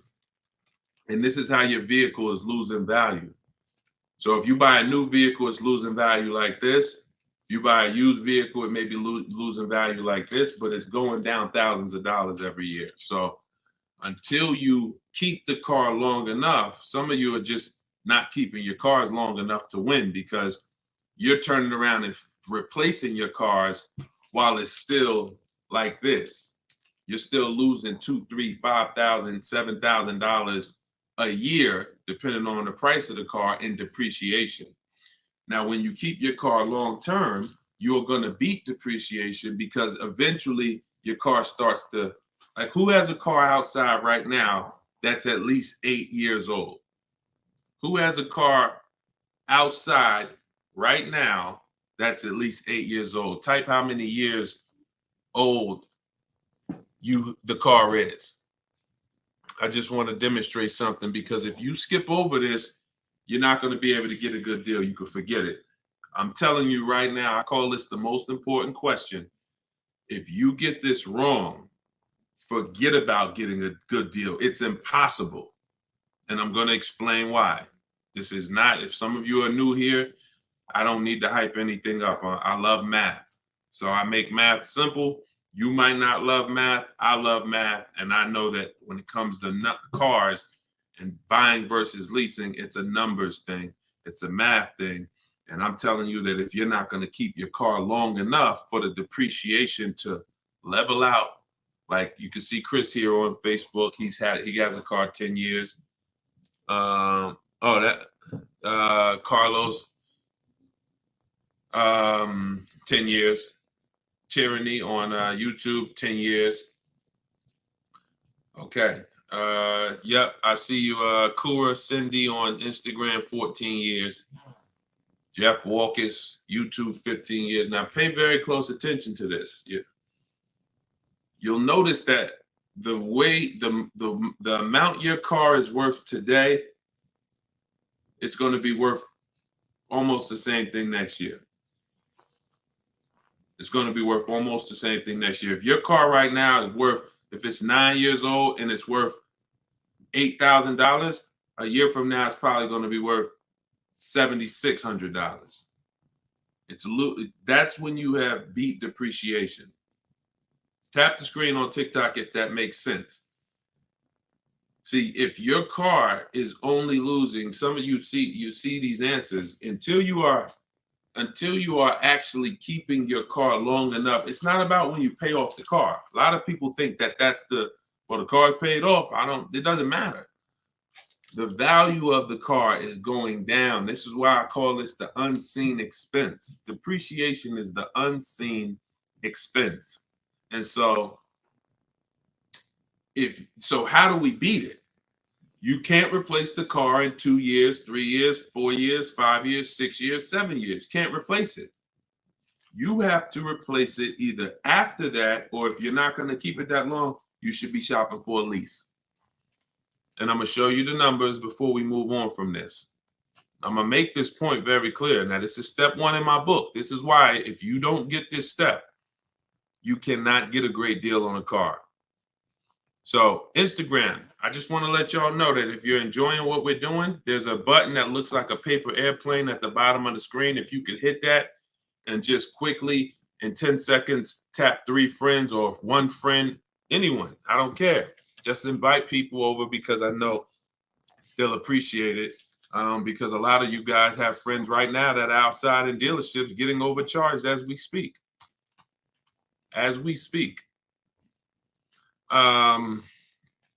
So when you look at long term, here's what you need to see. Look at this. And I'm going to show you to end this question from TikTok, and why this is what I call the most important question. It's the first question: how many years am I keeping the car? Because look at this. I'm going to use an example of this lease deal that Zafrina just got. So now Frina she shops for a 2024 Jeep Grand Cherokee. It's a $65,000 truck. She got an incredible steal on this vehicle. Her payment is $579 a month on a $65,000 truck. No money down. So she did this. She got bids. You're not negotiating for these deals. So I'm just telling you, if you guys want to get these deals, you need to use what I'm teaching you. If you want to get it step by step, it's in my book, in my TikTok bio for 75% off. You won't even leave the broadcast on TikTok. You can get your book for $24 and you'll have everything I teach step by step. And same thing on Instagram, in my Instagram bio. You can get it for 75% off for 30 minutes. So I want to show you guys this. And you know what? That lease deal is too great. I don't even want to use that. Let me use something that our average people are getting no problem. Because Zafrina's lease deal was just ridiculous. $579, $65,000 Jeep Grand Cherokee. From home, by the way. 60 minutes. Maybe she put in 90 minutes. It was her first time using this stuff. 90 minutes. So Danielle got $550 a month. First payment was all she gave them. So there was no money down. She got an Audi A3, $44,000 new vehicle. She's paying $550 a month. Now, I'm going to ask you guys a question. Danielle gets this sitting at home. And look, she said, due to circumstances, because some people like Deshone, she might have had time, a lot of time to do this. You know, I need a car in like 30 days. But she said, due to circumstances out of my control, she posted this in our Facebook group. I had to lease something quickly. Yep. I took the course last week. And now, by the way, my book is my course. So don't think you have to get my Maps Academy to get this. My course is 7 steps in video form with coaching from me.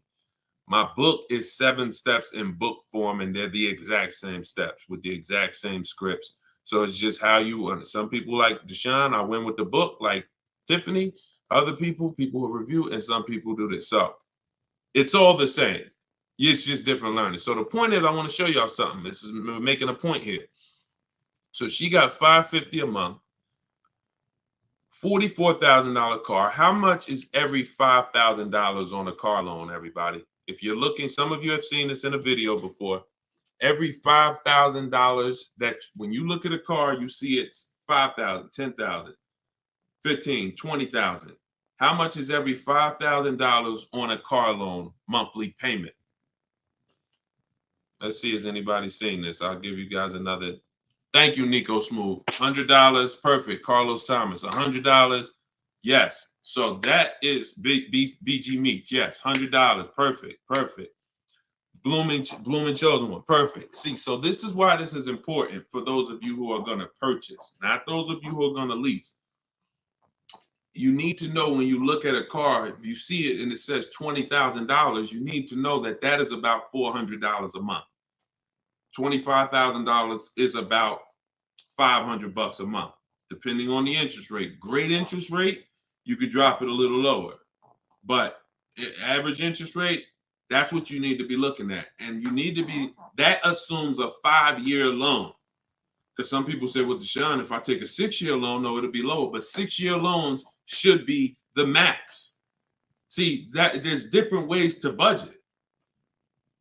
If I budget $500 a month, and I say, well, how much car does that get me on a loan? 25 grand. Now that's for 5 years. So if I go find a car for 25 for 500 a month for 5 years, I did better than if I got a car for 500 a month for 6 years. So there's different ways to raise your budget. I have something in my book called The Perfect Budget. I created a calculator. It walks you through what I just said. See, what I just said is very important. Knowing how much you can spend if you get a 5-year loan, and then saying, all right, if necessary, I'll go with a 6-year loan and bump myself up, but I'm still below my max budget. But I'm not going $500 a month for 6 years. Can y'all tap the screen and run the likes up on TikTok? Keep running them up if y'all getting value out of what we're doing. So we're still making a very good point here, okay? I'm spending really most of this stream going deep on the first question.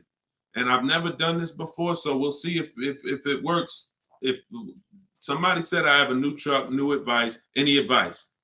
So I went right into the most important question, which is leasing versus buying. How many years am I going to keep the car? And I'm now showing you why you cannot get a great deal on a car if you buy when you should have leased.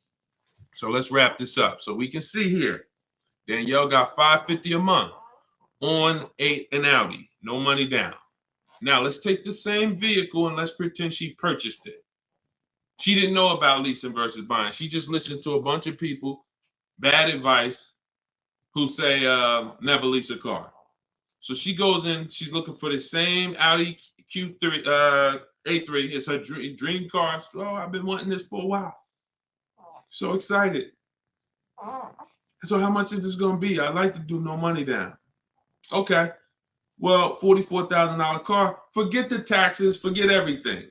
Let's just say, forget that. Let's say they throw that in. We'll pay the tax and everything. Let's say she just finances $45,000. What's her payment? $900. Some of you who are in the math, you would like Deshone, yeah, $900. $900. So she drives out of there. She drives out of there paying $900 for the same car Danielle's paying $550 a month for. Now watch this. Let's just say, now I'm going to show you because I know what you're thinking. Deshone, please send my free book. Okay, I got you. DM me though. So I don't want to stay on topic here. All right, so let's just say some of you are like, well, Deshone, I got a great deal on my last car. I wouldn't pay the same price that Danielle could pay for. Let's say, what's an unbelievable deal on this $44,000 brand new Audi? How much discount? I'm gonna let y'all decide. I'm gonna show you why there is no way for you to get a great deal when you purchase when you should have leased. We're gonna kill this. Some of you are gonna be set free right now. So let's just say, what's a great price? $44,000 brand new Audi Q4 A3. What's just a ridiculous discount? How much off? Let's say like the best deal that you could ever think on a brand new car. Look, all right, it's taking y'all a while to type. We're looking. What's up? Heck, none of y'all ever saved money on a car before? Some people, oh, Deshone, I didn't think we could get discounts on cars. All right, I like that. Nico Smooth, I like that. Let's say the person got $10,000 off. Okay? They got $35,000, which is essentially, let's say they got $35,000. The car is $44,000. So let's say they got $9,000 off, which is essentially 20% off the price of the car. Just brand new, nice, popular car. They catch the dealer sleeping, getting bids from home. $10,000, $9,000 off, $35,000. That's what they're getting the car for. Put your taxes on there, because now we're already being super unrealistic. We're not gonna be ridiculously. Let's just say taxes are on there.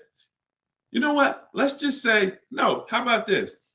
Not only did she get 20% off, they paid the taxes too. So she really got like $13,000 off. We'll pay the taxes too. Just finance $35,000 even. What's her payment? The most ridiculous new car deal we could ever imagine you've ever seen, we just went over. To show you, no matter how good this is, she still is about to lose because she's purchasing and she should be leasing.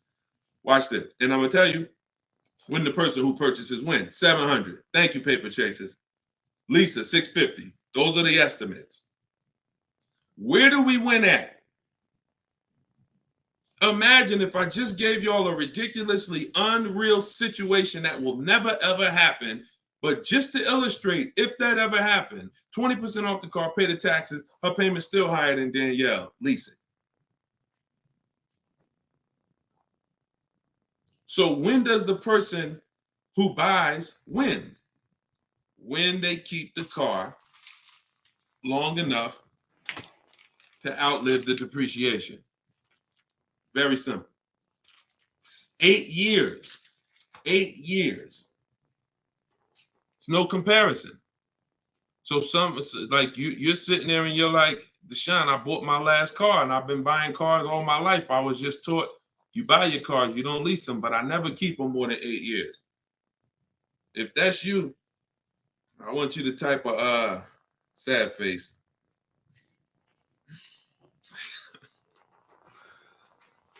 You've lost a lot of money. So what would you rather?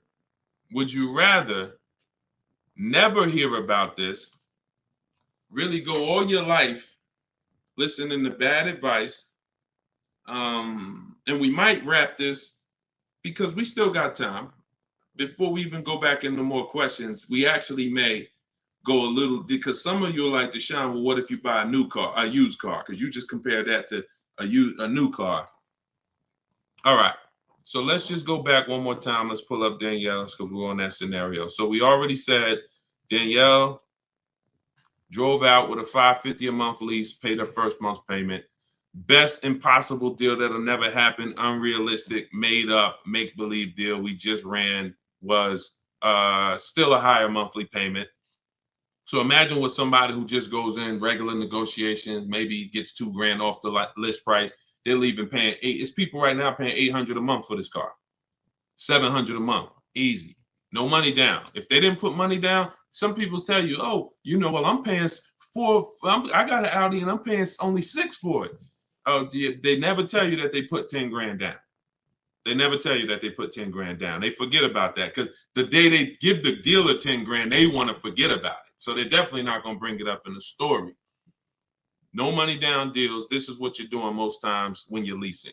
So let's go back. Let's say somebody decides they're going to get a good price on a used one. Let's just throw the scenario in here real quick to end this. Instead of a $44,000 brand new one, they find one for like 28. Great used car price, 44,000 new. I got one for 28, maybe 4 years old, low miles, 36,000. Great deal, below market deal. Get it for 28. 28. Throw my taxes and fees on there. I'm at 32, 31. What's my payment? 31, 600. Look what I'm buying too, because some of you that's what you think about with a used car. But I like the monthly payments. But Danielle's driving a brand new 44,000, never been titled. She's the first person to sit in this new car smell, like real new car smell. Latest and greatest options and features, full warranty. If anything breaks on the car, she's covered for 4 years. She won't lease it. She won't have the lease for more than 3 years. She's paying $550 a month. A person who's buying this same car is paying $800 a month, $900 a month, and a person who's getting a used version of this, 4 years old, 1 year left on the warranty, 3 years old, 1 year left on the warranty, and they're paying $600 a month. Everyone's paying more than her. And these are lease deals that we get all day long. Everyone's paying more than her. We can put every scenario. Only person that's not paying more than her is somebody who just drives like a 10-year-old Audi, 12-year-old Audi. They go pay cash for it, buy it from Facebook Marketplace or something like that, or people who go to the auctions and get, like a 12-year-old one. Those are the only people who could, flip cars and not lose. Everybody who's buying new cars, newer cars, is paying more than her. It's people paying $500 a month because they bought their Toyota Camry. They're paying $600. So you're paying $600. She's driving an Audi, $44,000 vehicle, no money down. You're paying $600. You're driving a Toyota Camry that you're not going to keep for more than another 2 years. Any car, replace it. Chevrolet, you could pay, Camry, Honda. You're not keeping these cars more than 8 years, and you're paying these ridiculous car payments, and you're the ones that, unfortunately, because you believe bad advice, you are not winning. You're losing. But would you rather me not tell you? God willing, you're like, man, I'm glad I'm young. I'm going to still buy more cars. Most of you are still going to buy more cars. It's good for you to find this out now rather than you never found out and you just passed it down to your family and your kids. And now They heard they don't lease. Now you got your 25-year-old. He never heard about leasing. He goes and he gets himself a $30,000 car because he got a good job. He said, all right, I could afford a $600 a month payment. He gets a $30,000 car. His payment is $600 if he put no money down, or maybe he put 10 grand down, whatever. Point is, he's paying between $400 and $600 a month for this car when he could be leasing a brand new version of that car for $350 a month. $350 a month, $600 a month. These payments are nowhere close. It's nowhere close. Depreciation is the unseen expense. So this is all step one. See what I'm saying? So when you're reading my book, you're going through leasing versus. I got a video on this, by the way. This is in my digital book. I'll link to certain videos to help you guys really understand certain concepts. But this is what we do. This is step one. Leasing versus buying is step one, because I know who was taught, be honest, never lease a car. Type me if you were taught never lease a car. You don't need a down payment, Lisa, and you don't need excellent credit. You need good credit. No down payments. I can show you right now, Lisa, on the screen. You can't see it because we rebroadcast these shows on TikTok, but you'll see it on Facebook, YouTube, or Instagram because they can see the slides that I'm sharing. Like every deal that I'm gonna show, like Kimberly. Look, she got a $91,000 Maserati. $944 a month, 39-month lease. $944 a month, $91,000 Maserati. She got bids. Use what I'm teaching you in my book. She got bids. 7 competitive quotes ranging from 1% to 1.8%. That's a crazy, but she saved 20 grand on a brand new Maserati. No money down lease. Bonita, this was in the middle of the pandemic. When people were, the Kia Telluride was one of, if not the most popular SUV all through the pandemic. People were paying $800 a month, $900 a month, $1,000 a month for these Kia Tellurides. She leased one in December 2022, and she got it for $600 a month, and she gave them $600. That's all she gave them. So, ask questions. It's better to ask questions about things that you may not understand versus making statements. Because when you make statements, sometimes it can mean you're not in a full posture of learning. But I do get that you're dropping. Many of you are this is a game changer for you. This is a game changer. This is a money changer for you. I mean, my goodness, my brother who I met recently over the last year, he's a neighbor of mine, and he's become a close friend. And he had a Kia Telluride, black one, just like her. Totaled it. His wife was in an accident maybe about a month ago and totaled it. And he called me and he said he had saw the 8-year rule. And he said, I'm not keeping these cars 8 years. I'm going to lease this one. He leased a Kia Telluride, and his best offer on the same vehicle he owned was under $500 a month, no money down. It was like $479, $489. He was just paying. Remember, this was a $45,000 Kia Telluride he had. His payment on that car was probably $800-900 a month. So that's his wife totaling that car ended up being a blessing. Got him out of that car. He got the lease. He got the same car, brand new one, and he's paying $300 a month less because he has correct deal structure now. This is so important. That's why I call this the most important question in my book. And this is step one in my process, is you ask yourself the most important question. So I'm gonna put the banner back up for you guys on Facebook and YouTube. You can actually go to deshonsbook.com. Dolan pinned a comment in the Instagram section, in the Instagram comments. Also in the Facebook and YouTube comments, we've pinned Deshon's book. You can get your copy for 75% off. It's a digital book. So it goes to your email. Make sure you check your spam and your junk folder, but it goes there. You can get it in 3-4 minutes, and you won't pay the normal $97 if you get there before the 30-minute timer goes down. Once the time expires, the price is $97, which is the normal price, and it's worth more than that. It's worth thousands. I wouldn't price it at $97 if it wasn't worth thousands and thousands of dollars. So, but you can get it for 75% off that. You can get it for $24. if you get to my TikTok bio, my Instagram bio before the timer expires. But that's leasing versus buying. That's a quick comparison of leasing versus buying and how there's no way to get a great deal if you buy when you should have leased. No way. So some of you are going to be like, oh, well, I want to transition because I want to get out of my car that I'm financing and move to a lease. You should do that as soon as it makes financial sense. And that means sometimes you have too much negative equity. You can't move right now.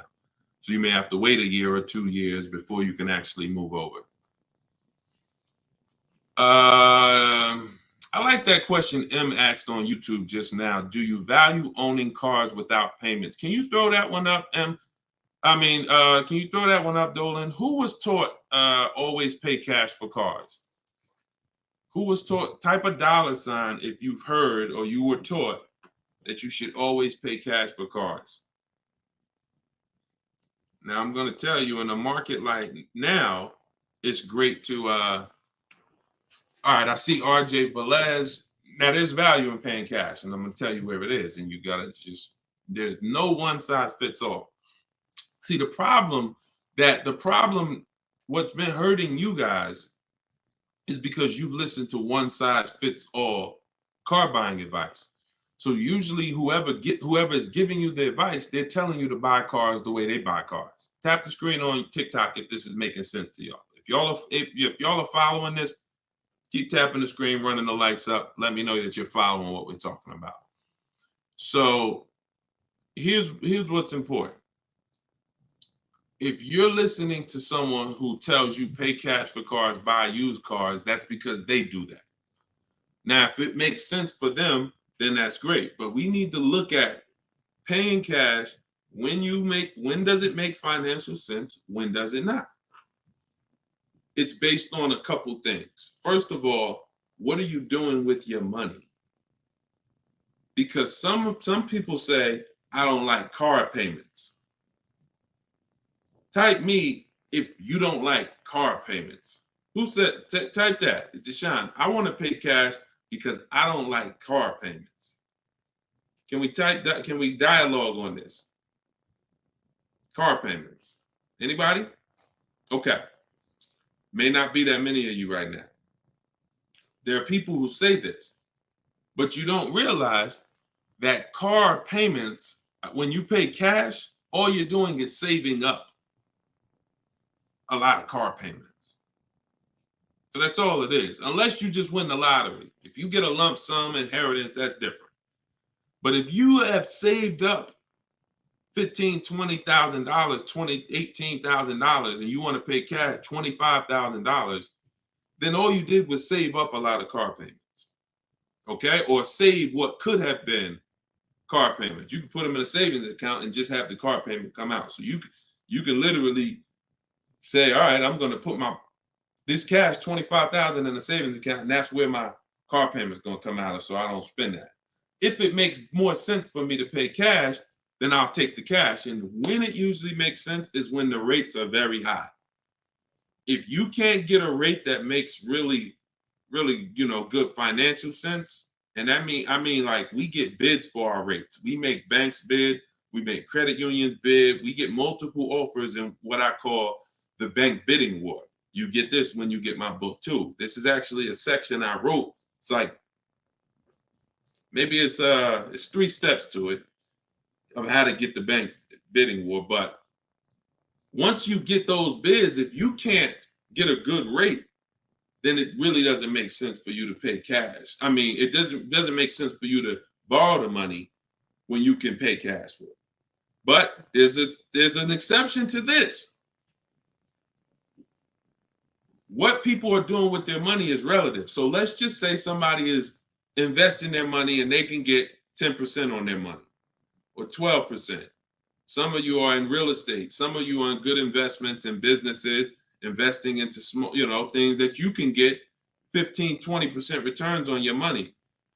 It doesn't make financial sense. If you could get that type of return on your money, why would you want to put it into a car that's going to get you not just a low return? What's the return on a car, y'all?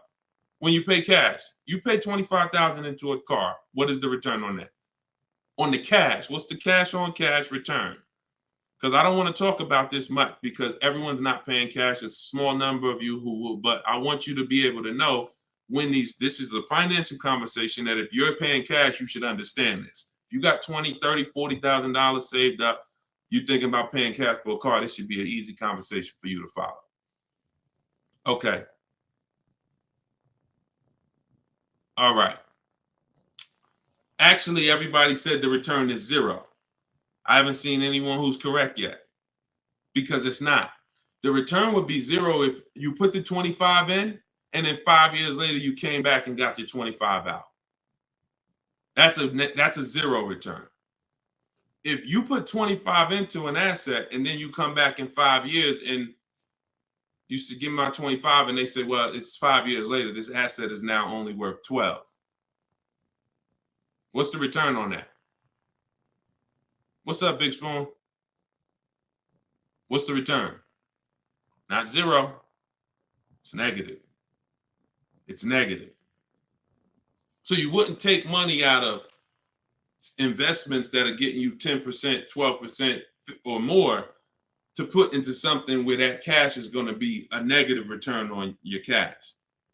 So that's one thing to consider based on who you are. Another thing is to consider if your money's not invested, you're not doing anything with your money, then just keep the debt down. Keep the debt down. Another thing we do is we see if there's any special rates on the car we're buying, because and when rates are high, traditionally, you're not getting a low rate from a bank or credit union. Rates are 6, 7, 8% on average. You're not going to see 3%. But sometimes you'll see 3% as a special rate. That's car specific. So if I'm shopping for a Mazda CX-5, I'm going to check to see, do they have any special rates this month on the car I'm shopping for? It might be 2.9, 1.9, 0% sometimes. And these are instances where it doesn't make financial sense to pay cash. If I can get this type of rate, use the bank's money for a very low percentage, and then turn around and use my money and keep my money invested or keep my cash. Maybe you just want to have your cash. Once it's in the car, you can't get it. So once you put your money cash in the car, you can't get that money back out until you sell the car. But if you can keep the money and get the car, now you have your cake and you eat it too. I still got my cash, but I'm leveraging the bank's money, paying them small amounts of interest to use it. So people see interest as the only loss. I don't want to pay interest. That's programming. That's not what would be talked about in a finance conversation. And if you want to get religious, because some of you say, "Oh, I don't want to pay interest because of religious reason," then it's a partnership. It's not a debt. It's a partnership. Anyway, let's not get all into that. Just paying cash is right sometimes for some situations. Paying cash is not right sometimes for other situations. The key is, which situation are you in? That's the key. Knowing how to ask yourself the right questions. Which situation am I in? I'm getting good returns. Stock market been returning me X percent. Hey, this many years, this has been my return. I think I'm going to keep my money invested and I'm going to use the bank's money. That's right for that person. All right. So that's a great question. I don't know how we went deep on that, but we're going deep in this stream. I normally do rapid fire Q&A. We're going deep on some subjects. And again, this is all in my book. Everything that I'm teaching is in my book. Every part of my strategy, it's a 7-step process. First step is most important question. Second step is deal structure. The equity assessment. For those of you who are replacing a car or a lease, assessing the equity in the asset to see how much money we can pull out, if any, to either put in our bank account or use in our next transaction. Third step is deal structure. Fourth step is shopping, not buying. It's actually called shopping, not buying, where we enjoy shopping, we enjoy test driving, we enjoy the process. We're about to spend $30,000, $40,000, $50,000, $100,000. We actually enjoy shopping for the item. There's no pressure because we're never talking numbers in the dealership, ever. That's our rule. Step 5 is multiple offers. So once we've selected what we're going to be getting, it's time to get multiple offers on it. If we're getting a used version, it's time to see multiple options of it. And if in step 5 in my process, used car shopping is online marketplaces.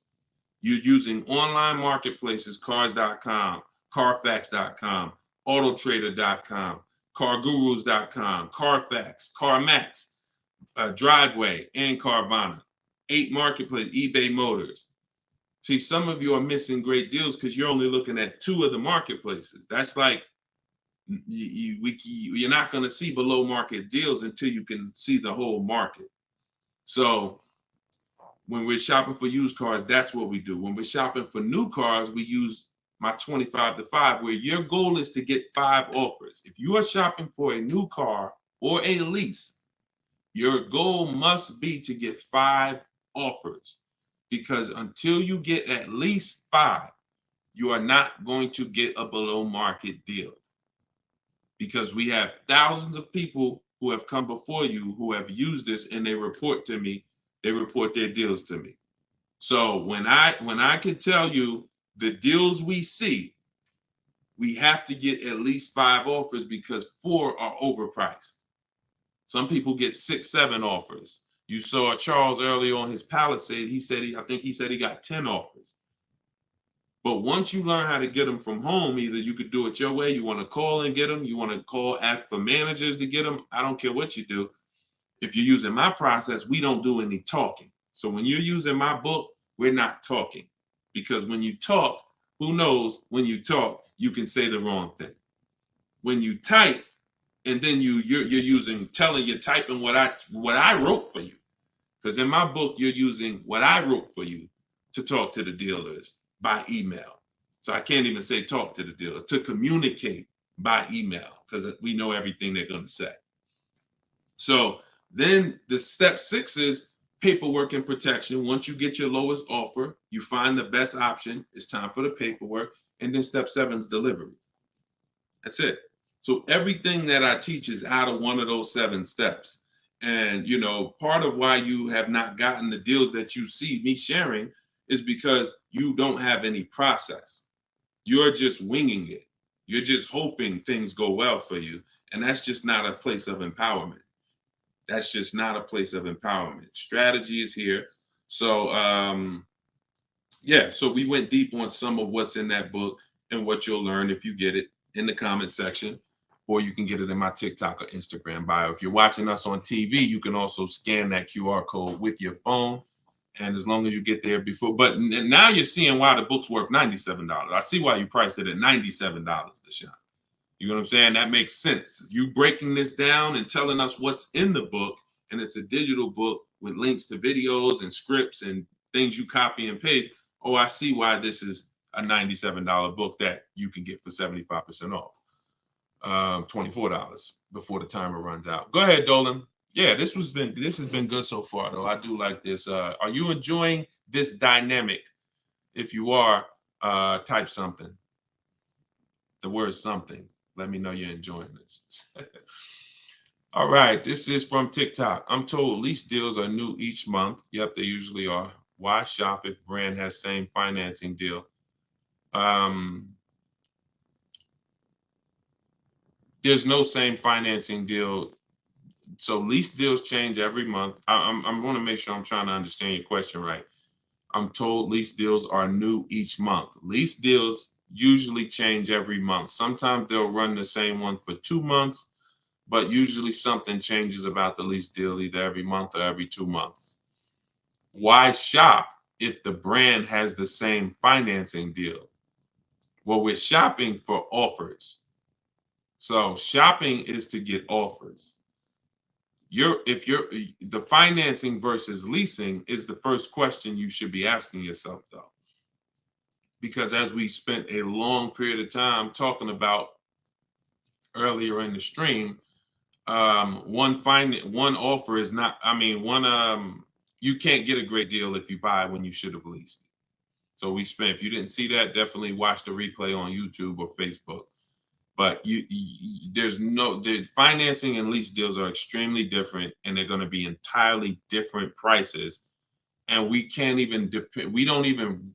Another thing you're doing, if you're buying a car, looking at the special finance deals is important, because that's how we see if they have 0% or 2% or 3%. But looking at the lease deals is absolutely pointless. Looking at the lease offer is, I don't even call it a deal. It shouldn't be called a deal. Anything that 100 people could come in and get is not a deal. You're not going to offer a deal to 100 people and say, hey, come on in and we make almost no money. See, what Charles paid, look, on his Palisade, $48,000 Palisade, he's paying $597 a month.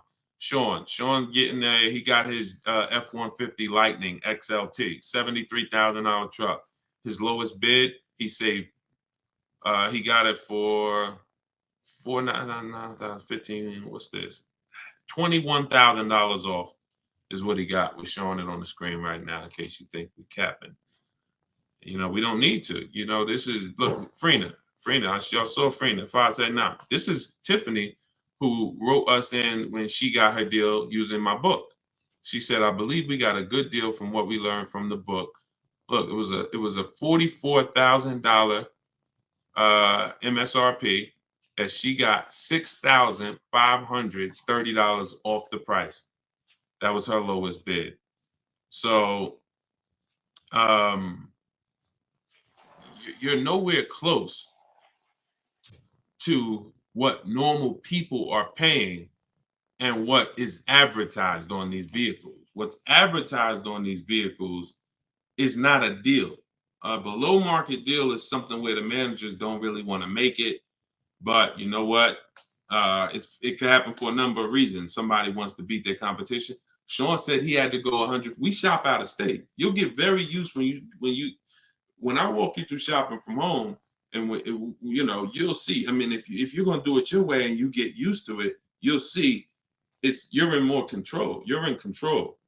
So, but a lot of times your best offer is gonna come from a dealer that's not close to you, because the dealers that are close to you feel like, why do we need to give them a deal? They're gonna come in anyway. Because that's what most people do. You're going to walk in the dealer anyway, and you're going to talk numbers and try to negotiate. That's what most people are going to do. Why do we need to give these people deals?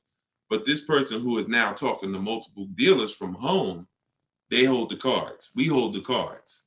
And then one person wants to beat everybody, and they do that. But you gotta, I'm going to say this, and then Dolan, throw the next question up. If everyone could get below market deals, then they wouldn't be below market deals. They would be normal deals. It would be the average price. Y'all, is that clear? Is that clear? If everyone could get below market deals, if it didn't take strategy to get below market deals, then they would just be regular deals. You know? All right, this is Rhino from YouTube. What is a good range of credit score to go for a lease? Great question. Anytime you guys hear a question you like, just start tapping the screen, please. Appreciate y'all continuing to run the likes up on TikTok. What is a good range of credit score for a lease? So what I teach is the parameters. It's more about profile versus just score. The score is one step of your profile. It's one portion of your profile, score. But you also have income. You have something I call comparable credit. I don't call it that. The bureaus call comp credit, which is you've had a car loan before. So you could have a lower than fair credit. You want to be in at least fair. If you're in the fives, I wouldn't go a lease route. I would go a different route, which I have in my book. You get a smart car, set yourself up for a lease. Not the smart car that y'all thinking of, those little ones. It stands for saving money at the right time. We get the smallest car we could get a loan on, pay the payments for 2 years, then we flip into a lease. Because again, payment history weighs very big. So, but if you're in the 620, 630, but you got on-time car payments for the last 3 years, 2 years, 5 years, you might have, high balances with your credit cards, but your car payment has been paid on time, but your credit score is low because you're using a lot of your available credit. So in that case, you got a great shot of getting a lease because you're replacing a car, you're replacing a payment, you're not adding a payment. But usually, 650, 660 and up. 660 and up is usually the best to stay out of that manipulation zone. But again, if you have a lower score than that, but you have good income, good, you've been at your address a long time, these are things that weigh in the profile. You've been on your job a long time, versus, hey, you might have a 700 score, but you only been on your job for 6 months. That could affect you. So it's not just score, it's profile. But most leases are easier to qualify for than you guys would believe. I got my first lease and I had a 6-something credit score. Now I did have to pay, I remember, $25 more because of my credit score. I didn't get approved at the first tier. I went up $25 or something like that. But I was still paying $256 a month for a brand new Pontiac G6. It's a $20,000 car. So I had friends that were paying $500 a month for Toyota Corollas, $20,000 cars. $23,000 brand new Toyota Corolla. They're paying $500. They're paying, and I'm paying $256. These things make a difference in households. Thank you for answering, brother. Just purchased your book too on your website. Enjoy it, brother. Now, I don't even say enjoy it. I use it. Use it. And there's 2 ways to use it. I don't recommend going through the book and then shopping. I recommend you don't, the book is written in a way where I ask you, it's like if you called me and said, hey, D, what's my first step? Here, do this, and then call me back. You wouldn't call me and be like, Deshone, give me all the steps. I wouldn't give you all the steps because you would forget them. I would tell you, all right, how many years we keep in the car? 4. Okay, we leasing. How many years we keep in the car? 10. All right, we're purchasing. Then we're gonna move to the next question. We need to do our equity assessment. Go on these websites, call your bank, get your payoff, do these steps, call me back. Okay, boom, I did that. All right. So once you put those things in an order, you'll see that you threw me off, Dolan, throwing that question up. But yeah, Rhino should. Oh yeah. Anyway, what I was saying is use it. So you could go through the book. I would recommend you go through it, do 1 step, check it off before you move to the next step, so that by the time you get to step 7, I'm congratulating you, saying, let's get ready for delivery. Not, oh, I'm at step 7. I read the whole congratulations. Oh, that was so nice. That nice message you write to us when we get our cars at the end. That's nice, Deshone. You shouldn't be reading that until you got your car. You get what I'm saying? I'd rather you go through the book that way. It'll be a lot quicker, a lot more effective for you. All right, but use it. Use it. Great. All right, Dolan, throw that up for me now. Thank you, man. Appreciate you. Okay, Freon on YouTube said, what about refinancing when the rate drops? Absolutely. If I'm buying a car and I'm paying a high rate, what is considered a high rate, 7-8%, depending on the gun. Now, there are times where rates are high. That's the best offer you could get. But there are times where we know rates are 3%, 4%. There's time when the rates was 2 and change from the credit unions and things of that nature. So, relative to what they've been, these rates are high. So, yes, as long as you have a great car, the goal is always to get a great car. You could change the loan, like Freon said, by refinancing. So let's say I have horrible credit, 400 score, I need a car. I'm going to make sure the car I get is absolutely a great car. I mean, it must last. This is the thing you need to be looking for. I need to make sure I'm getting a car that's going to last, because I could always fix the loan. But if you fix the loan refinance, but you got a bad car. You got a car with 100,000 miles on it, and now you're saying you're going to keep it 8 years. You're not keeping that car 8 years in a lot of cases. It has too many miles on it. So you should be shopping for a car saying, okay, I'm planning on keeping this 18 years. I want to get myself something with 60,000 miles. Now that might mean you can't get the big SUV. But if you get the big SUV and then the car breaks down in 4 years, it defeats the purpose anyway. So you could always fix the loan. Don't get a bad car. Very, very important. Or that really destroys a lot of these long-term plans that you need to have.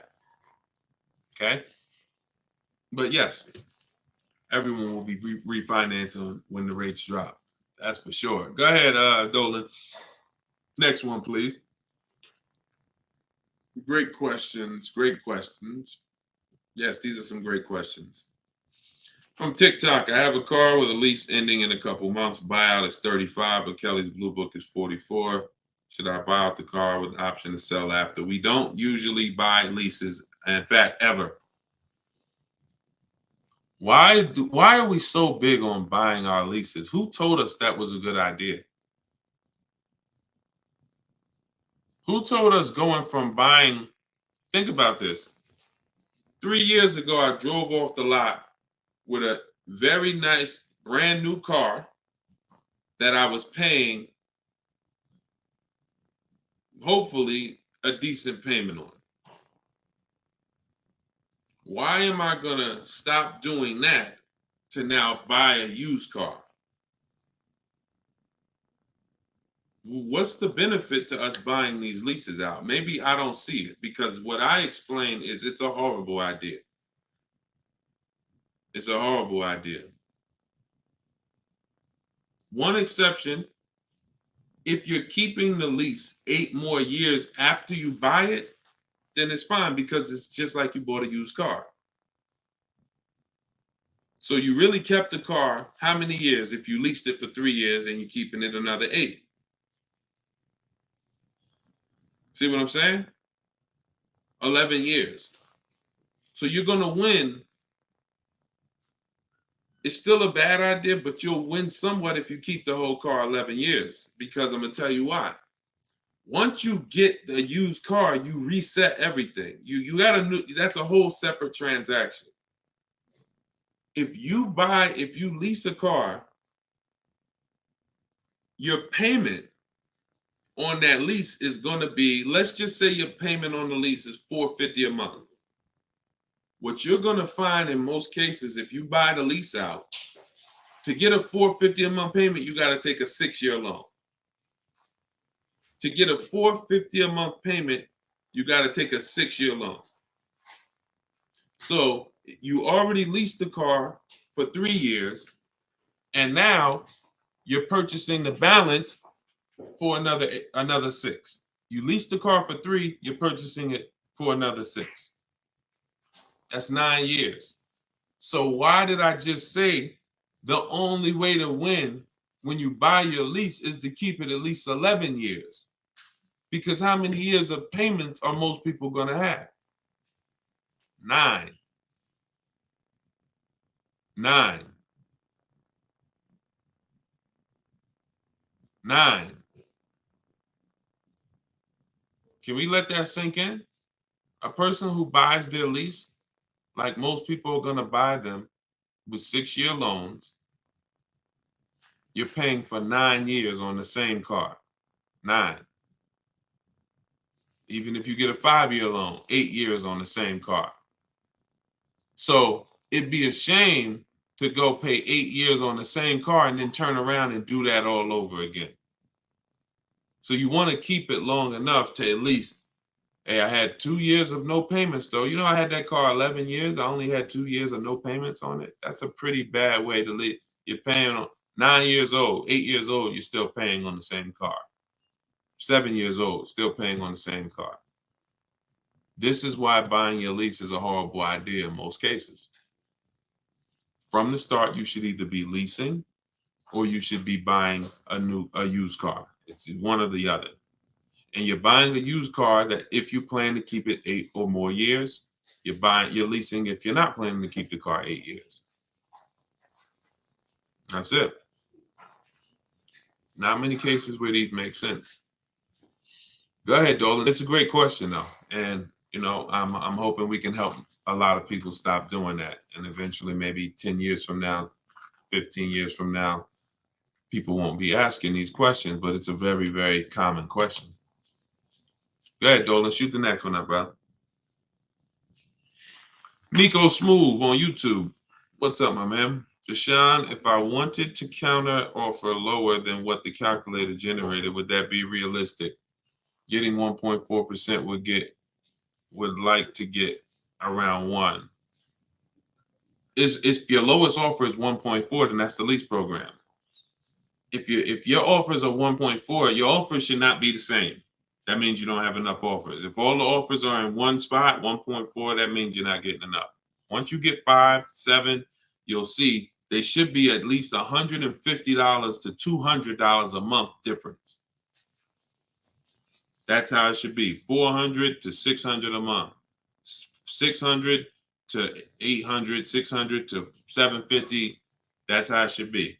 Now, if you once your lowest offer is 1.4, but you have 1.6, 1.7, higher offers than that, then 1.4 is the best. And that's the lease program. There's nothing you can do about the lease program. All you're doing is finding the dealer that's going to agree to discount the car the largest amount. The lease program is then going to dictate what the payment's going to be. But yeah, you're on the right track. Go to a Plan B vehicle. It's surprising how different every single vehicle has a different lease program. In regards to what and just to really hammer this home, Zafrina, who we showed first at the beginning of the stream, she had a $579 a month lease on a $65,000 truck. She was shopping for a Jeep Grand Cherokee Limited because that's what they had and they were replacing the lease. So she gets a 1.1 and change. It was like under 1.2, like 1.19 or something like that. That was her best offer on a Jeep Grand Cherokee Limited. That's a great lease. That's a great deal. $600. That's a great lease deal. Probably a $450 payment on a $40,000. Great lease deal. But she said this guy is saying that he thinks he might be able to do better on a hybrid Jeep Grand Cherokee Limited. He said he could probably get me below the 1%. I said, okay, you need to get 5 more offers at least. Because what if he's saying he could do better on that version, that means that version has a better lease program, which means you need to get your 5 offers again. She called me 48 hours later. Well, she posted in our group saying that she had gotten that $579 a month, which was a 0.88% lease. So that's not only is every vehicle have a different lease program, every trim level has a different lease program. Almost trim levels can have different lease programs attached to them. In many cases, they do. All right, great question though. You could also wait it out, Nico, if you have a little more time and see what the programs are next month.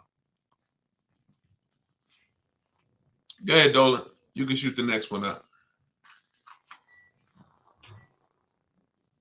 Can you lease a car if you have a bankruptcy? Sure, but you need to rebuild your credit. You need to get your, if you start in blank, I know people that have had a bankruptcy, got a discharge, and they are at a 700 score in like a year. So I will be following Shonda Martin. I recommend her to everybody. She has great strategies on credit. She does a lot of live streams like me, and she has great strategies. So I think she's on every platform. Yeah, she's on every platform that we're on. So Shonda Martin. But yeah, get yourself up to a 680, which is not hard to do because you're starting fresh. Many times a Chevy or a Ford, a Honda, Hyundai, Mazda, Subaru, these leases don't need you to be incredible. If you have a good job, long history on your job, and a 680 score, you're going to get most of these leases. These are not like luxury leases to the point where they're snooty. All right, go ahead, Dolan.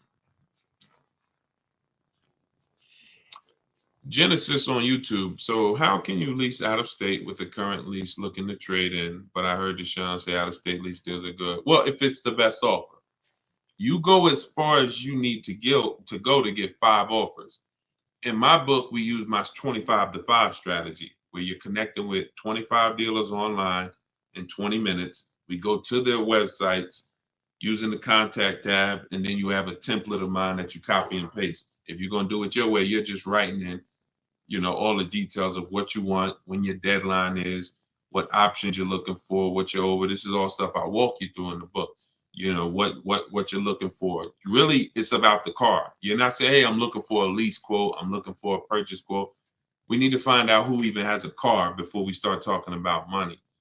But then the goal is that you got to get at least 5 offers.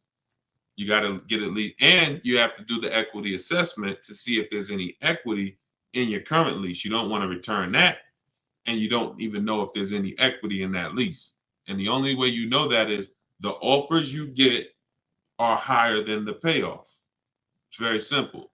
Equity is offers, cash offers from CarMax, Driveway, Kelly's Blue Book, instant cash offer, not Blue Book, the website, instant cash offer, Kelly's Blue Book, Auto Nation, sell my car, Car Guru, sell my car. You have to get these offers, and if those offers are higher than your payoff, then you have equity when you sell the car to these people. If you have a third-party restriction, you can't sell the car directly to them. You got to sell to a local dealership. You got to get bids from a local dealership. I teach you how to do that. For those of you who have third-party restrictions, we talk to used car managers to sell our leases. So I've been doing this since 2006. Like, if I wasn't called to build these companies, then I would be. If I wasn't called to build these companies, there's no doubt I would be selling cars, making $200,000, $300,000, $400,000 a year. There's no doubt about it. But that's not the path God had for me. So what I'm telling you is based on me understanding 99.9% of the car buying of the industry inside and out, and giving you the way to actually stay in control, call the shots, have the business come to you, have the banks come to you, have the cash offers come to you, and then you're just simply picking the best ones as they come to you. So this is all in my book, Cars from Home, 7 Steps to Saving Time, Money, and Avoiding Dealerships. It's a digital book. You can get your copy for 75% off in my TikTok bio, in my Instagram bio, or we have a comment pin. Dolan, can you post the comment for everybody again on Facebook and YouTube? Just copy and paste that comment for everybody. And also we'll put a banner up on the screen for those of you who are watching us on television. You can scan this banner with your phone, and it'll take you to the 75% off page. So you'll only pay $24. You won't pay the normal price of $97. But that offers for 30 minutes. Once the timer does expire, $97 is your price to get it, which is still a great price. I'm sure everybody who spent time with us today can see why $97 is going to save you probably tens of thousands of dollars, depending on how many cars you get.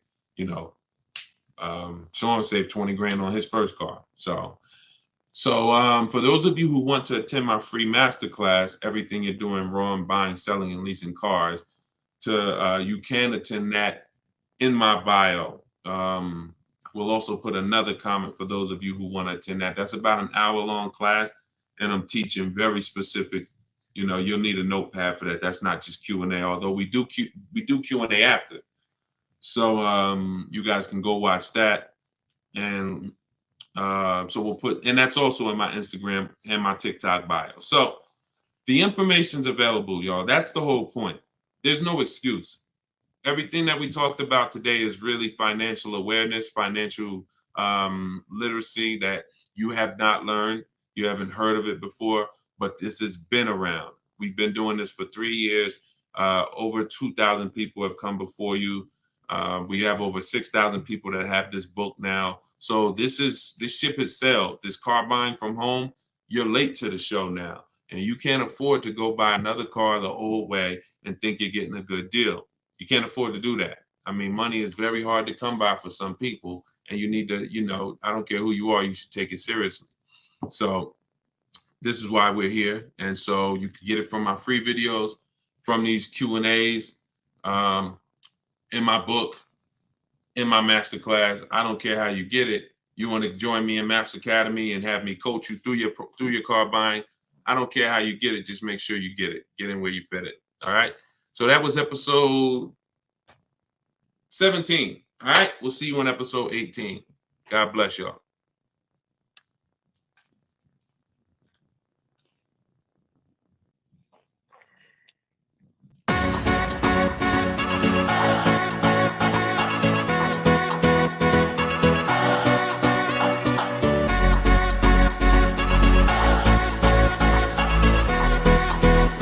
The worst possible thing you could say when you walk into a car dealership. I spent 5 years with Mercedes-Benz, 5 with General Motors, and the worst thing a person could say when they walk in is, if you could just get me to this payment, we got a deal. So your loan's probably still like 19, which means you got to pay to get out. You're upside down. It's called negative equity.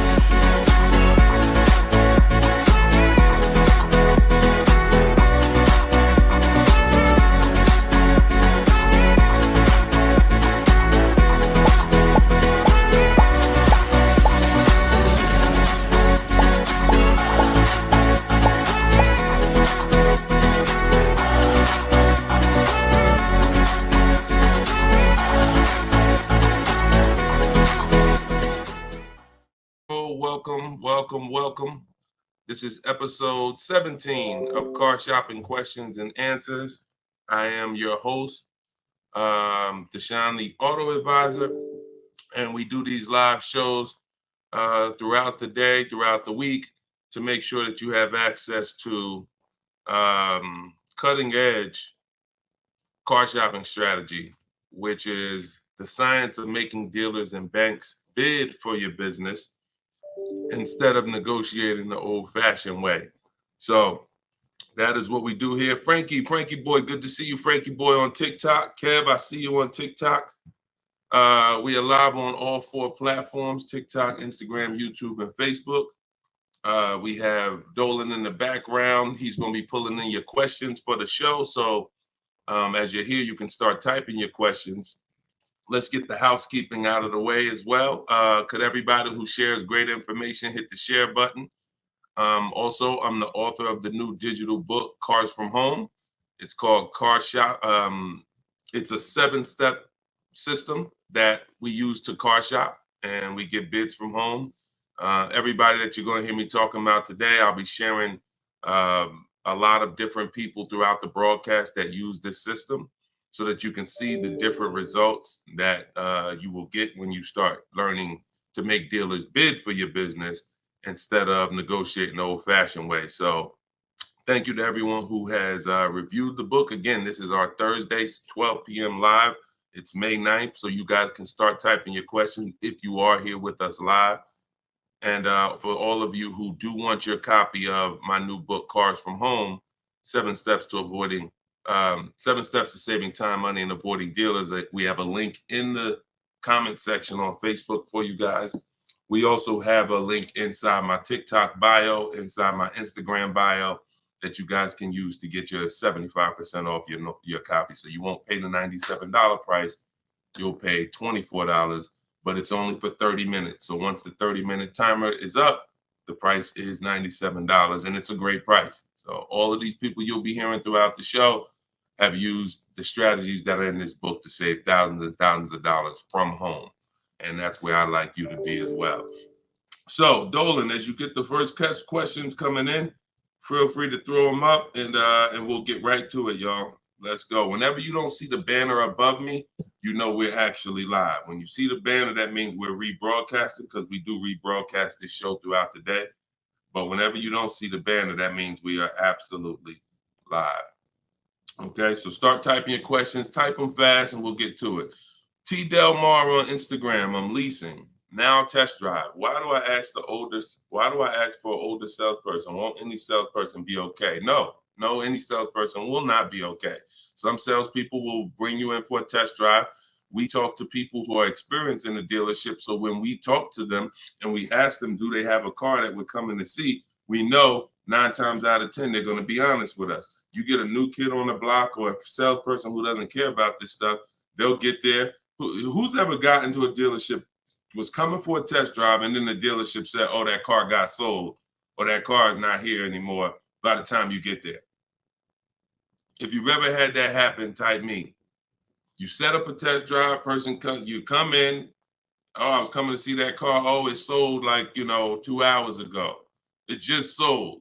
See, when you're dealing with experienced salespeople who are honest, exactly, Peaceful Grace on TikTok, you understand. So this is why every step that I teach is important. Even things that you might see, okay, why is he telling us ask for this person? It's because if you don't, you run the risk of running into a salesperson who doesn't care. Oh, they'll get there and just, oh, well, that car sold, but hey, I might have another one. Let's look at some other ones. No, we don't go for that. We don't go for that. Our test drive is strategically set up to try to guarantee a successful test drive where we can be in and out that dealership in 20, no more than 30 minutes and coming home. Okay, let's go. Nothing is left to chance. All right, go ahead, Dolan, shoot the next one and keep your questions coming, everybody. We'll try to get through as many as we can.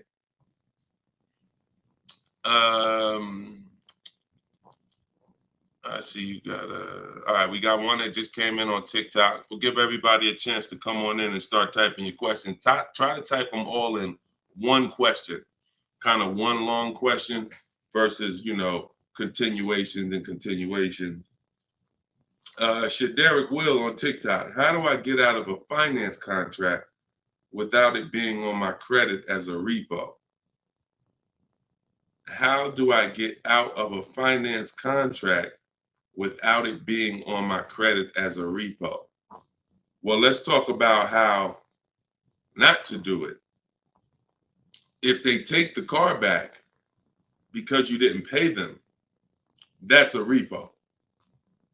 So if they take the car back because you didn't pay them, that's a repo. So if you do that, that's a repo. So let's talk about how not to do that. You could sell the car. The only way to get out of a car without it being a repo is to sell the car. So you need to find out what your equity position is in the car. You need to call the bank, ask them how much you owe. That's called a payoff. Get your payoff amount, how much you owe, and then you're going to get offers. You're going to do what we call an equity assessment, where you go into the 6 online car buyers and you get you get these bids. CarMax, Driveway, Carvana, Kelly's Blue Book Instant Cash Offer, AutoNation Cash Offer, and Car Gurus Sell My Car Cash Offer. Those are 6 different cash offers that you're going to get, and whichever one's the highest, that's the one you would take. What's up, Dave DFW? I see you. What's up, Yono? That's how you get out of the car. The only way you're going to get out of a car you want to replace people is to sell your way out of it. Because we don't trade. In most cases, we do not trade because you don't get all the money. When do you get all the money trading anything? You know what I'm saying? Who can tell me an item that when you trade it, you get the most money possible for it? I'll wait. Anybody? What's up, Bobby I Modern? What's up, Bell? See what I'm saying? So we understand. You're not going to get all the money of anything trading it. You sell it. That's the way. And most times you guys are taking $2,000 to $3,000 to $4,000 less for your vehicles, trading them. You're losing. See, again, you can't take the price, the monthly payment seriously, but not take the price of the car you're buying seriously. Not take the shopping for your interest rate seriously. Not take the selling of your old car seriously. Because you may be more focused on saving $1,000 off the price of the car you're buying, but you're not putting that same energy into how you shop for your loan. You're giving the bank $2,000 or $3,000 more because you're paying higher interest. Or you're not doing this bidding process. You're trading in your cars. and you're paying $1,000, you're getting $1,000 to probably $4,000 less than what you would get selling these cars to online car buyers. So that's how you get out of a car. Only way you can do it is to sell your way out of it. And if you have negative equity, to pay the difference so that you can get out of the car. But if you just let them come take the car, you can finagle anything you want to try to not have it be a repo. It's a repo. It's a repo. And so the time 3 years ago, everyone could have sold their car and really got out of them because the prices of cars were so high. What's up, Alan Denson? Thank you so much. Appreciate you. Yeah, so that's it. Go ahead, Dolan. Shoot the next one in. This is our Thursday live show. My man, Alan Dawson. Appreciate. Oh, Alan Denton. Yep, appreciate you, man. Thanks for supporting the broadcast. This one's Optimal Living from TikTok. This is our Thursday, May 9th live show at noon. So whenever you guys don't see the banner above me, that means we're live. You can send your questions in, and we'll try to get them into the show. Grand Rising, I want to buy a used approximately $10,000 or less, approximately $10,000, less than 100,000 miles, 1 or 2 owners, like a Honda, Hyundai, Volkswagen, good gas mileage, easy to repair. Any suggestions? Well, you have a lot of filters there. If you were buying under 10 grand, I would be looking at Facebook Marketplace. I would be looking at Facebook Marketplace because our used car strategy is to look at all the marketplaces where cars are.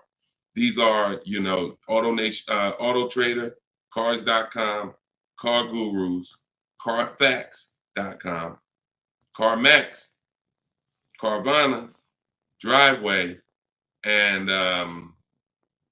eBay Motors. But if we're looking at a car that's under 10 grand, I would certainly be looking at Facebook Marketplace. Facebook Marketplace is where you're going to try to find a private party owner, not a dealer. Not a dealer. You're trying to find a private party owner that's going to sell you the vehicle, private party, not a retail purchase. A retail purchase is at a dealership that has done reconditioning on the vehicle to prepare it for the market. And so you're paying for that. You're paying probably 10% more for a retail purchase because it goes through the retail process. But if I'm spending under 10 grand, I'm looking at Facebook Marketplace to get a private party sale where I could save probably another 10%, maybe a little more below the retail price. But that's really depends, price specific. Same thing with selling cars. When we get our bids, if our car is worth less than 10 grand, we usually I always tell people, it's in my book, if the car is less than 10 grand, when you get your offers, you could get probably 1,500 to 2,000 more listing it on Facebook Marketplace. So if my highest offer might be for 8 grand from CarMax, everyone else is offering me 7 and 65, and I'm gonna throw it on Facebook Marketplace if I have the time, and I'll sell that car and usually get a $1,500, $2,000 above. So it's the same difference. I would shop on there if I was looking for a car under 10 grand. I would sell on there if my car was worth under 10 grand. See, when you start going with cars that are worth 15, 20,000, trying to put them on Facebook Marketplace, most of the buyers there need a loan.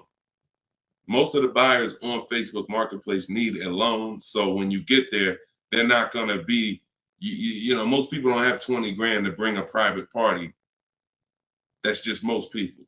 So the buying pool is very small for 15 to 20 grand, 30 grand private party. But the buying pool is very big for under 10 grand private party. So you always want to go to where the buyers are, where the best opportunities are. So yeah, that's what I would be doing. Great question, Optimal Living. All right, keep the questions coming, y'all. I see Sharita said, hey, I got the book. I'm stoked. This is great info. Thank you so much, Sharita. Enjoy it, use it. The things that are in my 7-step book, y'all, is everything you're learning right now. So everything that I'm teaching you is out of one of my 7 steps in my car shopping process. My book is called Cars from Home. So it's all designed to teach you the science, walk you through the science step by step of doing 90% of your car purchase from home 90% of your savings are done at home, not in a dealership. The only thing we're doing in a dealership is test driving, is having our car appraised if we have a third-party restriction by a used car manager, and picking up our car if they don't deliver. Those are the only three things we are doing inside a dealership. All the negotiating, the price saving, the shopping the market, the research, the working with the bank, that's all done at home.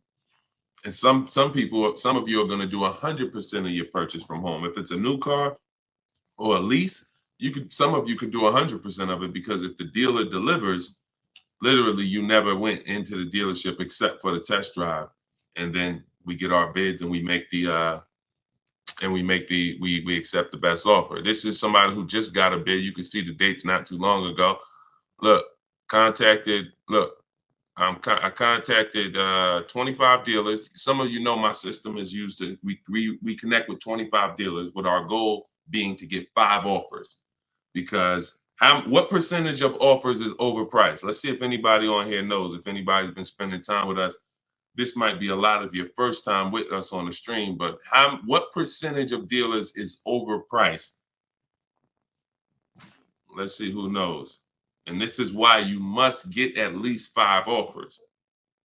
At least 5 offers, because what percentage of dealers are overpriced, everybody? Let's see. All right, we may got a lot of new people on here. Maybe nobody knows. No, not 100%, Twan. Not 100%. Thank you, T. Delmar. 80%. Exactly. 80%. T. Delmar Instagram got it. 80% of dealers are overpriced. Now, this is not my opinion. I'm telling you guys. I've been working with people all around this country. I opened up my car buying school, Maps Academy, 2021. We have probably over 6,000 people now that have our book. So people report deals to me. I have hundreds of people who over the years report their deals to me. And that's what we see. We see 80% of the quotes we get are higher than the best quote. So when you get your 5 offers, one of them is going to blow the other ones away, but the other ones are going to be significantly higher. And when you look at somebody like this is Teddy. Teddy he said, I received 10 offers. He said, I only use the scripts provided. So in my book are the scripts he's talking about that you copy and paste. This dealer's initial quote came back at 937. Using the counter offer calculator, which you have in my book as well. Using the counter offer calculator, I countered at, I closed on this, wait, hold on, I can't even read. I closed on this 2024 BMW i4. MSRP is $73,855. $73,000. Pay attention to this, y'all. I counted at 829. He came back with 856. My highest offer during this process from a different dealer was 1123. My local dealer, there's a lot happening here in this post if y'all pay attention and dissect it. My local dealer came in at 986 and even told me in an email that he didn't think I'd find a better deal out there. I didn't speak to one salesman on the phone until after the credit was ran and the deal was secured. I even got them to cover my last 2 lease payments. This is how you get, see, if I was to ask Teddy right now, Teddy, bet me $1,000 that there's not a better deal out there. He'd most likely take the bet because he connected with 25 dealers. He got 10 offers. He used it. You can never accept a deal without countering, because we don't know what the bottom is until they say no to the counter, or until they say, no, I can't do that, but I could do this. Now we know they're at the bottom. So all of this stuff can't happen. You're not going to have price assurance, which means you guarantee you paid the lowest price, and you're not going to be able to get these numbers until you sit at home and start getting the offers at home. It is impossible to get these types of numbers, this type of confidence, this type of assurance walking into one dealer. Even if you got a good price, there's no way you even know it's a good price until you have enough offers to know this one right here is the best offer. He might have thought his local dealer was making him the best offer at $890. What he says, local dealer came back $986, because remember he has other offers that are $1,100. But if he accepts that offer, he's never pulling away in this BMW for $856 a month, a $73,000 vehicle. Now, again, I'm gonna ask y'all before we pull up the next question, and we are live right now. It's Thursday, it's May 9th, and this is our 12 p.m. show. Once again, I'm gonna ask y'all a question. When you look at what he's paying, some of you have seen every $5,000 on the price of a car is how much a month? Every $5,000, because this is a $73,000 car. Now I'm going to talk to some of you who don't understand leasing, some of you who are taught you always buy your cars no matter what, and I'm going to show you what this car would have cost him monthly, if he didn't know that leasing was better for him because he doesn't keep his car 8 years. Thank you, Gerard Young. Every $5,000, Gerard just answered. Emo also answered it on YouTube. The question was, every $5,000 on the price of a car is how much per month? Approximately $100 a month. So when you look at a $20,000 car, automatically you should think $400 a month. You're looking at a $40,000 car, that's $800 a month. You're looking at a $50,000 car, that's $1,000 a month. 5 years on a 5-year loan. You're looking at a $70,000 car, y'all. That's $1,400 a month. $1,400 a month. His car is $73,000. Not to mention, there's people right now that are driving this same exact car Teddy got, same exact BMW, $73,000. They're paying $1,400 a month. He's paying $856. Are y'all getting this? Are y'all getting this? So my book is in my TikTok bio. Click the link there. You can get it for 75% off. You won't pay the normal $97. Go ahead, Dolan, shoot the next question up. Instagram, you guys can go to my Instagram bio and get your copy for 75% off. And it is a step-by-step formula for how to get these deals. That's everything I talk about on these shows. Go ahead, Dolan. Shoot the next one up. Leo, I've been selling cars for 20 years. This young man is speaking the truth. Man, I appreciate it. See, and this is what the 20% of dealers do. The 20% of dealers have no problem, admitting the systems that we teach are better. Because we're not trained as car salespeople. Sometimes you think car salespeople are really trained. The only thing we're really trained on is negotiating and how to get you to say yes. We're not trained in finance, not trained to teach you about leasing. We're not trained to teach you about negative equity, depreciation, all this stuff that we should be trained on because you're buying a depreciating asset. We should be telling you, listen, based on our financial training, if you're not keeping your car 8 years, your best option is going to be to lease. Because when you buy your car is going to go down in value so much over the 5 to 8 years you have it. If you turn around and replace it, you're going to lose all that money. Your car is going down in value way too much over 5 to 8 years for you to turn around and replace the car right after that. You need to keep it after that. That's when you keep it. 8 years of that's when you keep it, because now you're like, man, I put all this money in this car. Yes, it may not be worth what I bought it for, which was $40,000 8 years ago. It might only be worth $10,000 today, but I'm gonna keep it now because 3 years from now, it's gonna still be worth probably $8,000. It might be worth 10 today, but because it's 8 years old, in 2 more years, it'll be worth $8,000. I'm not losing that much money anymore. You are not winning with buying cars until the car is not depreciating that much anymore and you still own it. Okay? If y'all clear with me on that, just tap the screen. Run the lights up on TikTok if y'all are getting what I'm telling you. If you're getting what I'm telling you, hit the like button. If you're on Instagram, if you're on YouTube, if you're on Facebook, hit the like button if you're clear on what I'm telling y'all. All right, let's move on to the next question, Dolan. Okay, I like to make sure you guys are actually following the conversation. So you have to actually respond and let me know you're following it when I ask you a question. All right, this one's Glenn over on YouTube. If your car lease is up in 6 months, how do you go about trying to sell your lease? Well, the first thing you're going to do, first of all, this is a great question. Glenn said, how do you sell your lease? Now, step 2 in my process is called the equity assessment. My book is called Cars from Home, 7 Steps to Saving Time, Money, and Avoiding Dealerships. Step 1 is the leasing versus buying question. Step 2 is the equity assessment, which means if you have a car you're replacing, we got to get the most money for it. And that's never going to be with a trade. So we have to see, is there any equity in our lease?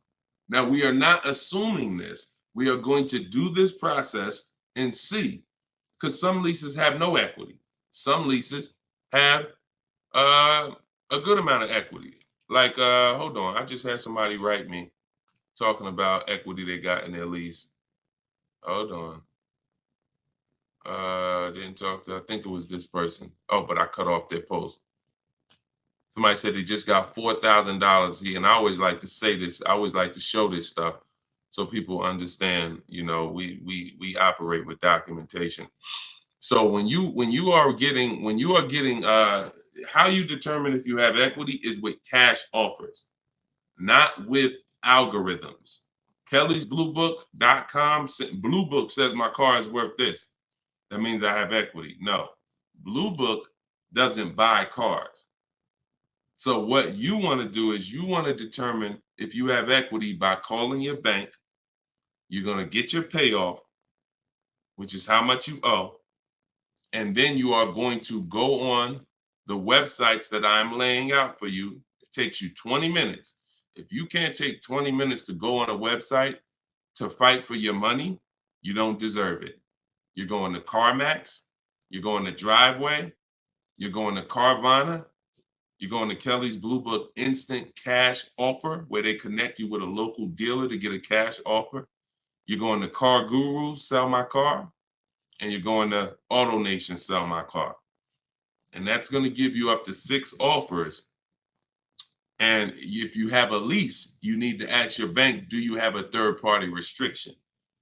And if they say you have a third-party restriction, then if you have equity, you're going to be selling to a local dealer, not to one of the local online buyers. If you don't have a third-party restriction, we sell to the highest online buyer. If you do, we sell to the highest bidder among used car dealers. So it's just simple. There's different processes. I don't teach one size fits all car buying. So some of you who have a lease with a third-party restriction, you're going to use one strategy. Those of you who don't have a third-party restriction, you're going to use a different strategy. Those of you who don't have any money you owe on your car is paid off. You don't need to call your bank. You just need to go on those websites and get the offers. So, and when you're on there, if you have a lease, there's going to be a part where it says, is your car owned, financed, or leased? You want to put owned. It's very important. Don't put lease, because it triggers something in their websites. So that's step 2. I go over this thoroughly in my book. This is called the equity assessment. You can't, listen, you need to get bids. Bids. That is my favorite word, that multiple offers. The reason why you are not saving the money that you could be saving is because you're not getting bids. The reason why you don't have the confidence when you leave a dealership that you got the best price is because you're not getting bids. It's very simple. Start getting bids and you're going to save more money and make more money selling your cars, and you'll see why we don't trade in cars. That's the equity assessment. Okay? Step 2 in my book. Go ahead, Dolan. Shoot the next one up. All right. Yep. Wanda said my last lease had 5,000 in equity on TikTok. Amen. I sold the lease a couple years ago when prices were super high. I made $10,200. My mother did. I made $9,000 on my Jeep Grand Cherokee. That was in 2021, I believe. 2021. Yep. It was ridiculous money. So the 9, 10 grand, 12 grand lease, those are not really there anymore. But we still see people that are making 2 and 3 and 5,000 for sure. Rudy on Facebook, how are you? Good afternoon, Deshone. I'm new to the live stream. Welcome. Who's new to the stream? If this is your first time here, type 1. Type the number 1 if this is your first time here. I'm looking for a 2020 SUV, Mercedes GLB 250, 4MATIC, less than 20,000 miles. Drives over 120. I see you, Yvette. Drives over 120 miles daily. We have been looking in different car websites. Still haven't found one that matches our max of 30K. Any suggestions? We live in New Hampshire. We've been looking in Massachusetts as well. Should we be expanding our searching area? Thank you for your help and keep up the great work. Absolutely. Yes, you should be expanding your search area.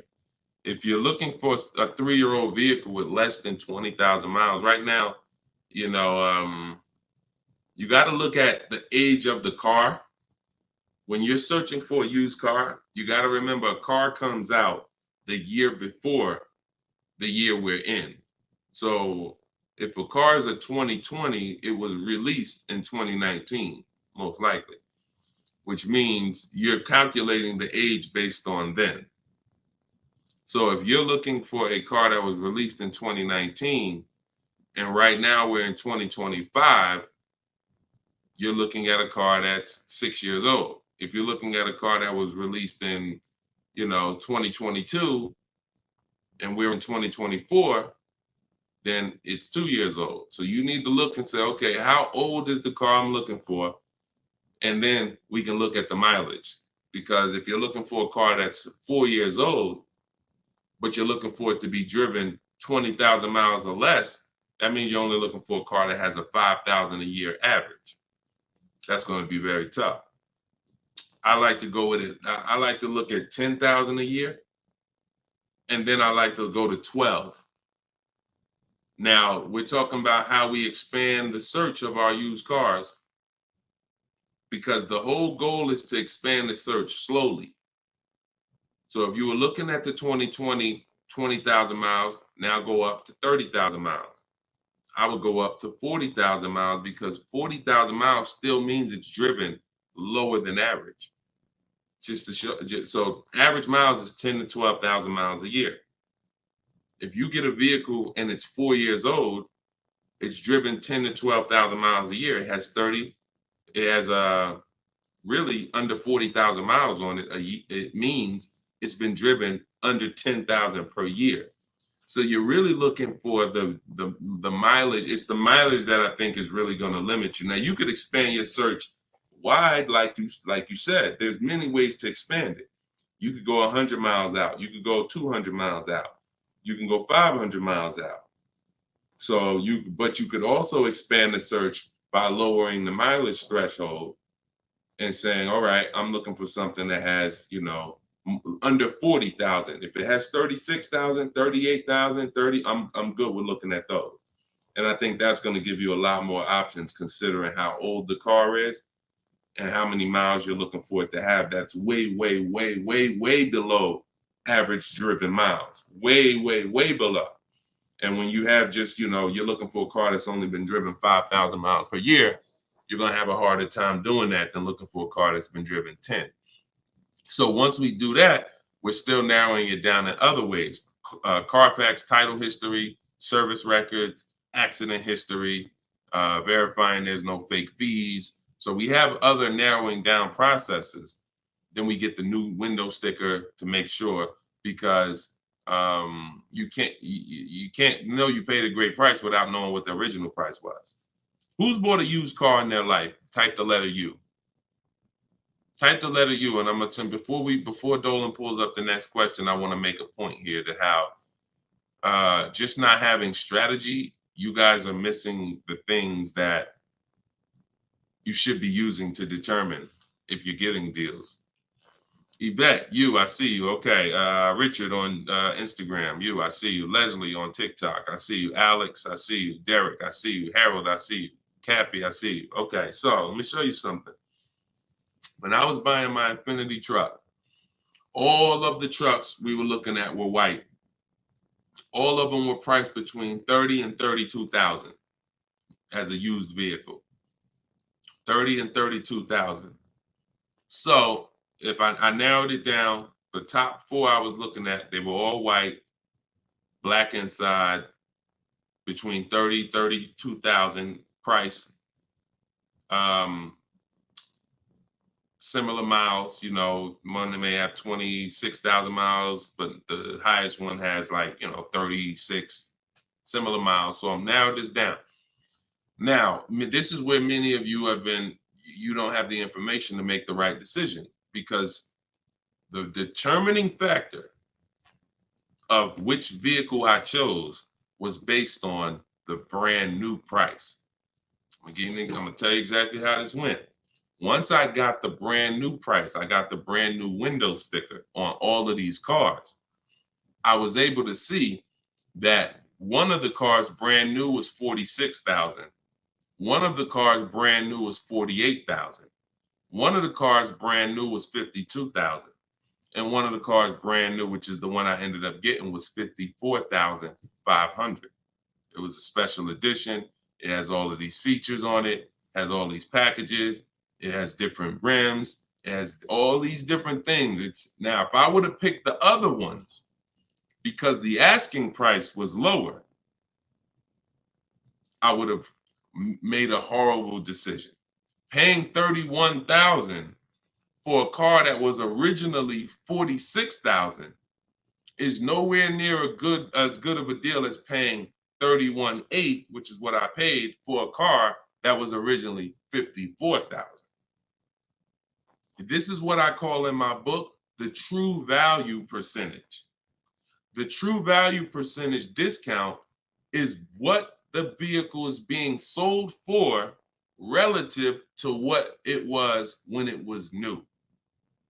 So picture this, if the vehicles that I was looking at would have only had the true value percentage discount on them, it would have made it even easier for me to choose, because the one I picked would have said 42% off the brand new price. The ones that I didn't pick would have said 38% off the brand new price, 36% off the brand new price, 32% off the brand new price. So when I look, true value percentage is literally that. And that is something we created. See, a lot of what we teach, we didn't learn it, we created it. So you are getting things that, why can't I find what Deshone teaches in other places? Because God had me create it. So you're not going to find it from other people. You're not going to find the 8-year rule for leasing versus buying or other people. You're not going to find the 1.5% rule for bad lease deals with other people. You're not going to hear them talking about this true value percentage discount when we're looking at used cars, because we created all of this stuff to regulate the industry for people who will use it. So if you guys want everything I teach in one spot, you can go to my TikTok bio. As long as you get there before the 30-minute timer goes down, you can get your copy of Cars from Home, my digital book, for 75% off. Go there. You won't even leave the broadcast. Get your 75% off. It'll be in a few minutes, and you can use this stuff for the rest of your life. Same thing with Instagram bio. And if you're on Facebook or YouTube, we have a comment in the comment section for you guys to get your book there, and you can use it. And if you're on a TV watching us, then you can just scan this QR code with your phone and you can get your 75% off. $97 is still a great price, even if you missed it and suffer. Get your book full price. If you missed the countdown, that's fine. But the money that you're going to save is going to be dramatically multiplied versus what you spend on this book. Okay, Dolan, shoot the next question in, y'all. We are live. This is our Thursday, May 9th show, 12 p.m. So whenever you don't see the banner above me, that means we're actually live, and you guys can type your questions and we'll try to bring them onto the show. Helena, what do you consider a good interest rate? Well, this is a relative question. It's the same question you're asking when you say, what do you consider a good discount off a car? How much should I pay for this car? We only pay when someone wins the bid. So we teach something called the bank bidding war, which I also created.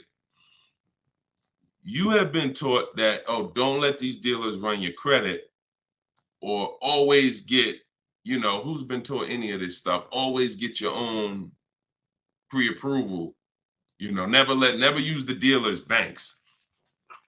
Never, you know, all of this stuff. Any way.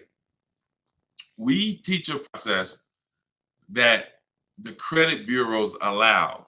The credit bureaus allow us to have an unlimited number of banks and credit unions run our credit with a hard pull, as long as it's within a certain period of time. As long as it's within a certain period of time, when that time expires, they are going to have that weigh on our credit as one hard inquiry in terms of how it affects our score. See, normally when you have a bank run your credit with a hard and then another one, and then another one, each hard inquiry affects your credit.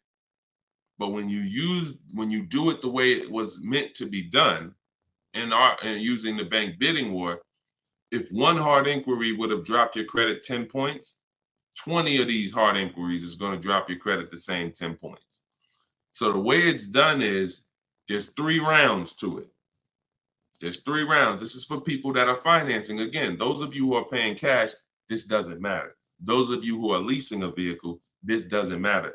That's why having access to car buying advice that's not one size fits all is what you need. Because typically, if you only pay cash for cars and get used cars, that's what you're going to teach people. So everything has a different place. So those of you who are financing a new car or a used car, you're going to use the bank bidding war so that you don't have to ask this question. This is the answer to Helena's question. How do you know? What do you consider a good interest rate? It's who wins the bid. So there's 3 rounds to it. The first thing we're going to do is see, are there any special interest rates on the car we're shopping for? So if we're shopping for a Kia Optima, a Kia K5, and all right, let's see, are there any special interest rates on it? Are they doing anything like 1.9% financing? Are they doing 0% financing? Are they doing 2.9% financing? Anything special? We also need to know how much the term. What's the term? Some people only do 0% for 3 years. That means you got to be able to pay the car off in 3 years or you can't take the deal. If it's 0% for 60 months, that's different. You got a 0% 5-year loan. You got 0% 6-year loan. So we need to see, is there anything special on the car? We do that for new and certified pre-owned, if we're looking for a certified pre-owned. Now, if we find something, sometimes that could prevent us from even needing to do any other interest rate shopping. If they're doing 1.99 for 60 months, you're not going to find better than that. No bank is going to do better than that. So that's why it eliminates the rest of the rounds in the bank bidding war. Eliminate it. But let's just say that there are no special interest rates. Now we're going to revisit the bank bidding war in round 2, which is after we find the best price on our car. See, because some of you, when you go shop for a car, you're thinking, how much should this car cost? Oh, what's the monthly payment should be on this car? The monthly payment is between you and the lender. It's not between you and the person you're buying the car from. See, this goes back to our point, which is you must set up your car buying transaction from who you're getting your loan from. The process of shopping for the best price on your car is different, or should be different. If you listen to me, it will be different than the process of you getting the best price on your loan. The best price on my loan is a different process than getting the best price on the car I'm buying. So now, once I start now looking for my car, getting my bids, get the best price on my car, now it's time to come back and get the loan involved. See, many of you are focused on what the best monthly payment is on the car, but you're not focused on finding the dealer that is the lowest price. That's focus number 1. Before we think about what is our monthly payment, we are thinking about what is the dealer? What's my process for finding the dealer who's going to sell me this Kia K5 for the lowest price? Who's going to sell me this $40,000 car for the lowest price? Once I find that dealer, Now it's time for me to come and get start shopping for my loan. See, and the reason why this works so well is because there's a process to it. We're not winging this. The reason why any fighter who goes into a fight and they're winging it, they are in a position of struggle. We don't wing it. That's why when you see my 7-step process in my book, it's 7 steps. In Matt's Academy, my car buying school, it's 7 steps. Whether it's video, whether it's the book, it does not matter. It's 7 steps because the process does not change. A process should not change based on whether you want a new car, used car, a lease, a luxury car, an exotic car. It shouldn't change. So once you find the best price on the item, now you're coming home and you are going to now contact online banks, your bank, your credit union, and you're going to get all their offers. This is round 2 of the bank bidding war. Round 1 is any special interest rates on the car. No? All right. Then we go find the best offer on our car. Now we're going to start round 2, which is our bank, our credit union, online lenders, all submitting bids for our rate. Round 3, once that's done, round 3 is we call the dealer who we have the car on hold with, and we tell them the best rate we got, and we give them a chance to see if they can beat it. That's round 3, because the dealers have another 5 to 7 to sometimes 10 banks. So see if they can beat it. So now you have 3 rounds of individuals competing for your interest, for your loan, to give you a loan. 3 rounds. First is the special rates. Second is you, your bank, your credit union, online banks. Third is the dealer's banks. And so when you leave, you already know I got the best interest rate. I guarantee it because I had 15, 20 people competing for my bank, for my loan. And that if you do that correctly, you are going to see that it weighs on your credit at the end as the same as one hard inquiry. That is what the bank bidding war. When you get my book, I email you a copy of the bank bidding war with it because I haven't merged the bank bidding war into my book yet. That's an update. Yes, that's an update. So all of you who had the book prior, when I update the book, you get the new book. You get the new book. That's another reason why having a digital book is the best way to do this. Because when things change in this game, when websites change, people go out of business, I update the book so that things can stay fresh. That's a beautiful thing about having a digital book. So the banner is on the screen. You guys can go to deshonesbook.com on Facebook or YouTube. You can scan the QR code with your phone because everyone can get your copy for 75% off. You won't pay the normal $97 as long as you get to either my TikTok bio or my Instagram bio before the 30 minutes is up. Okay, that's a great question, though. And what we're doing is we're going a little deeper. I've had tons of shows. We've done tons of streams where I was doing these rapid fire answers. This is episode 17. So what you're going, or 18. So what you're going to see is we're going a little deeper on certain topics as we're led to. So go ahead, Dolan. Next question. 5 though. No, I'm not streaming on Twitch, Matt. Only on Facebook, YouTube, Instagram, and TikTok. This is Lauren over on YouTube. Used your system just last week to lease a new car and got a 2024 Tiguan, great, at 1.1% after getting 6 bids. Now you talking, Lauren. It was the most enjoyable car buying process I've ever had. Thank you. Do we see what the, let me screenshot this here. This is what we're talking about, Lauren. This is what I am talking about. See, Lauren didn't know me. See, here's how different information changes things. Lauren was just like y'all about a month ago. She didn't have my book because we didn't even release the book. She was just like y'all. She might have didn't even know me. But what? She's an action taker. She got on the stream. She said, look, I like what this guy's talking about. This book is $24. What's the worst I could lose? There got to be something in that book where I could at least make my $25 back. or even if I paid $97, got to be some tip. One tip in here got to be able to make me at least $100 back. She later finds out she's going to get thousands of dollars in discounts, get a 1.1% lease. Well, what that means is if the car is $40,000, her payment is like $420 on a $40,000 car that people are paying $800 a month for, $700 a month. Her lease is 1.1% of the MSRP.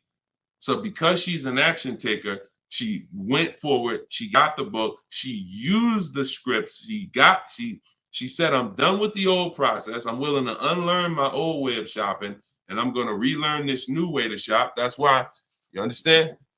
That's why it's all about unlearning and relearning. You understand? And she's able to reap the rewards of not just saving the money, but receiving empowerment. Because this is the only way to car shop empowered. You could go negotiate. Not only are you not going to get the money off that we're getting, because if you're negotiating with an 80% dealer, there's no way for you to get these prices. So if you're in a dealer, yeah, they'll take off money for you, but their price was so high to begin with that when they take off the money, you're still higher. An 80% dealer is the overpriced dealers. You can't negotiate them down to the best price. So even if you did that, you still wouldn't have the empowerment of letting the business come to you. See, you're empowered when you're sitting at home and the business is coming to you. You're in control. And the only way to do that is with bids. So congratulations, Lauren. Enjoy your new Volkswagen. Beautiful vehicle.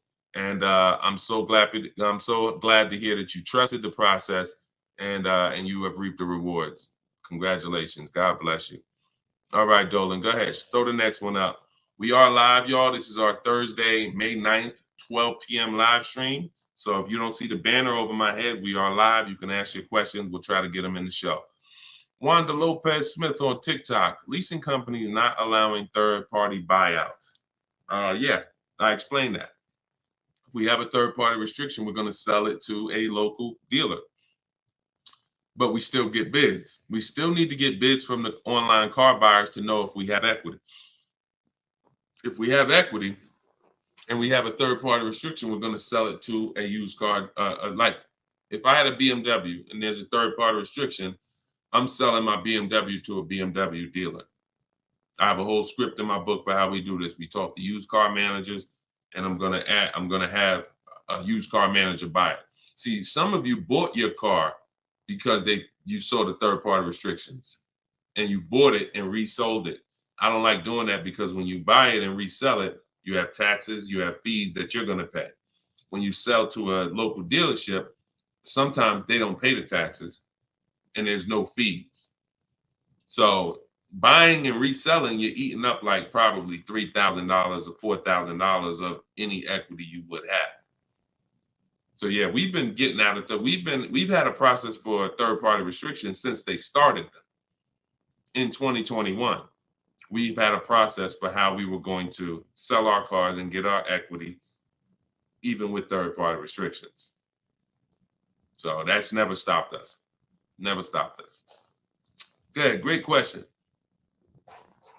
People like the live view have no clue how valuable his information is. Appreciate you, Belle. Thank you so much. Only people that know how valuable the information is people who use it. People who watch, there's a saying, you can't be a hearer of the word. You want to be a doer.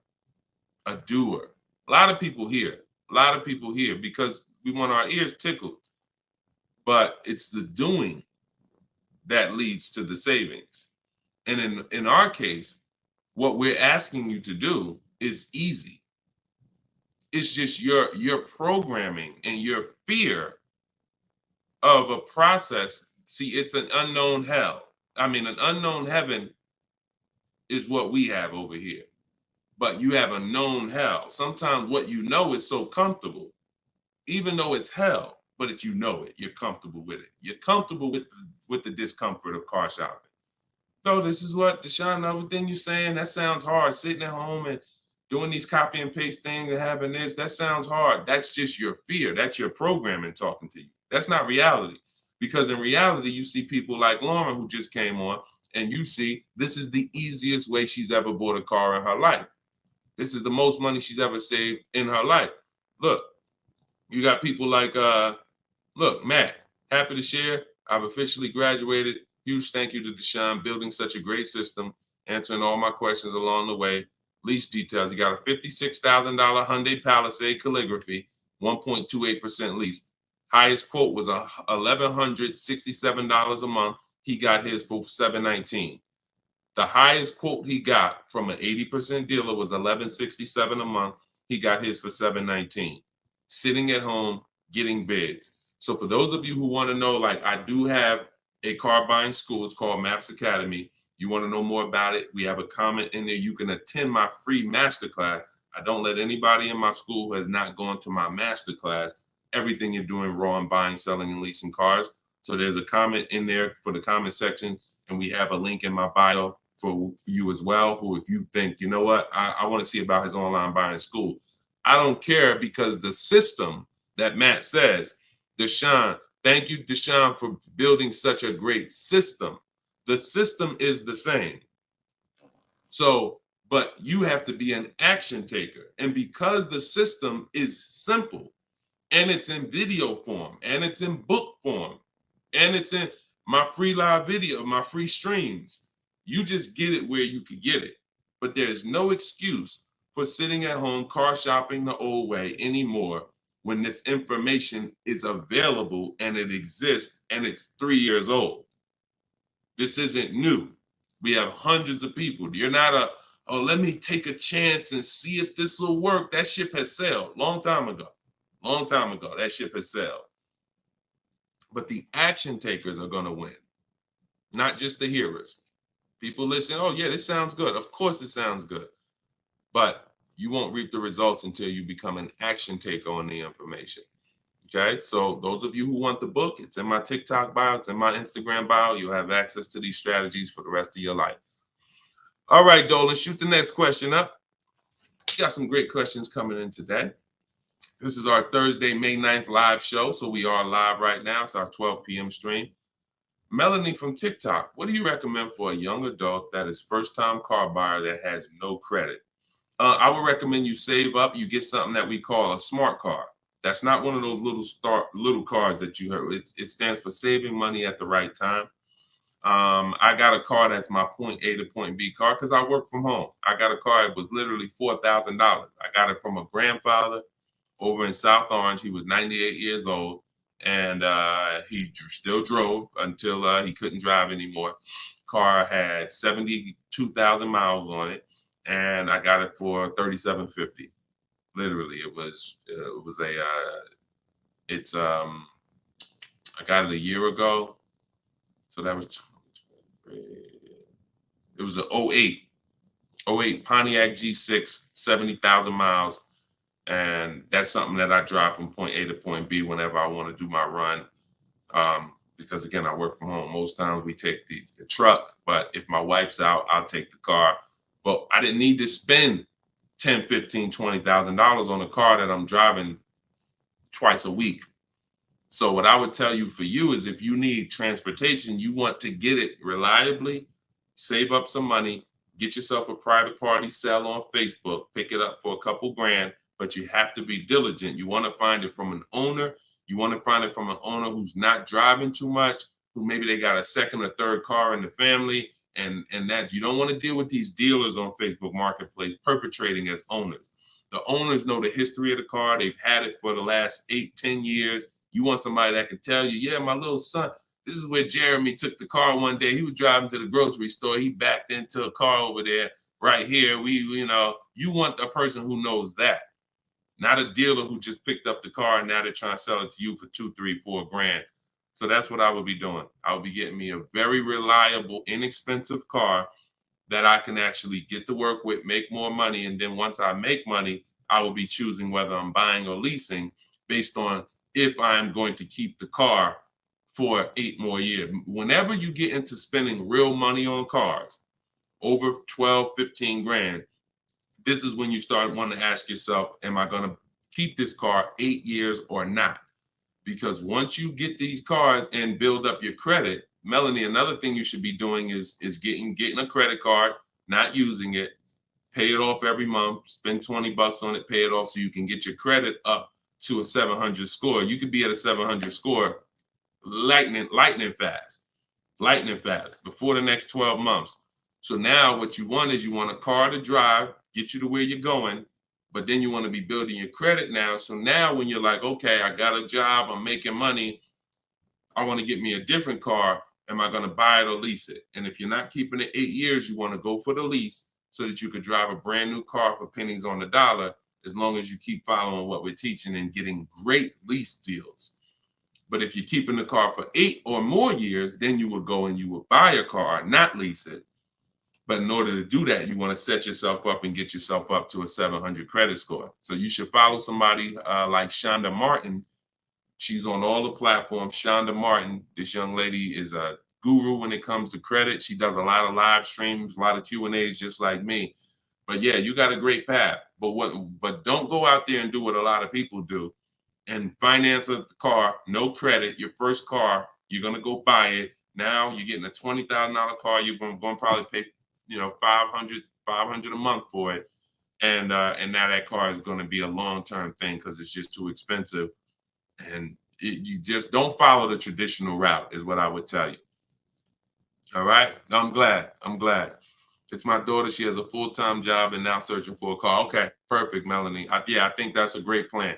Because the thing about that car that you're going to get for Facebook Marketplace is whenever she decides that she's ready to finance or lease a car, she can sell that car and get all her money back. If she finds a great car on Facebook Marketplace for $4,000, $5,000, you guys can sell that car and get the whole $4,000 or $5,000 back. You'll get 80-90% of it back. And I like to get whenever it's going to be a short-term thing, I don't want a car where it's going to be a burden to me later. We want to get a car that does the job now. I know with this Pontiac, whenever I choose to sell it, because I'm actually going to get a car. I've been waiting to get a vehicle that I want for a number of years. And when I do go get that, I'll sell this one, but I'll get everything back that I spent on that car. I'll get it back. So it's just strategic. It's a great way to move when you know these cars are not costing you money. You're breaking even on them, and it's just great. So that's what I would say, Melanie. That's what I would do for my own daughter. Okay, go ahead, Dolan. Shoot the next one up. We are live, y'all. We're going to try to get to as many as we can in the show. Type your questions. This is our Thursday, May 9th show, our 12 p.m. broadcast. So, Sir Francis on YouTube. What's the best source for an accurate valuation to determine if purchasing a used car is a good idea? I don't go by that. The only way purchasing a used car is a good idea for me is if we're keeping it at least 8 years. That's it. If you're not keeping it at least 8, are you keeping the vehicle at least 8 years?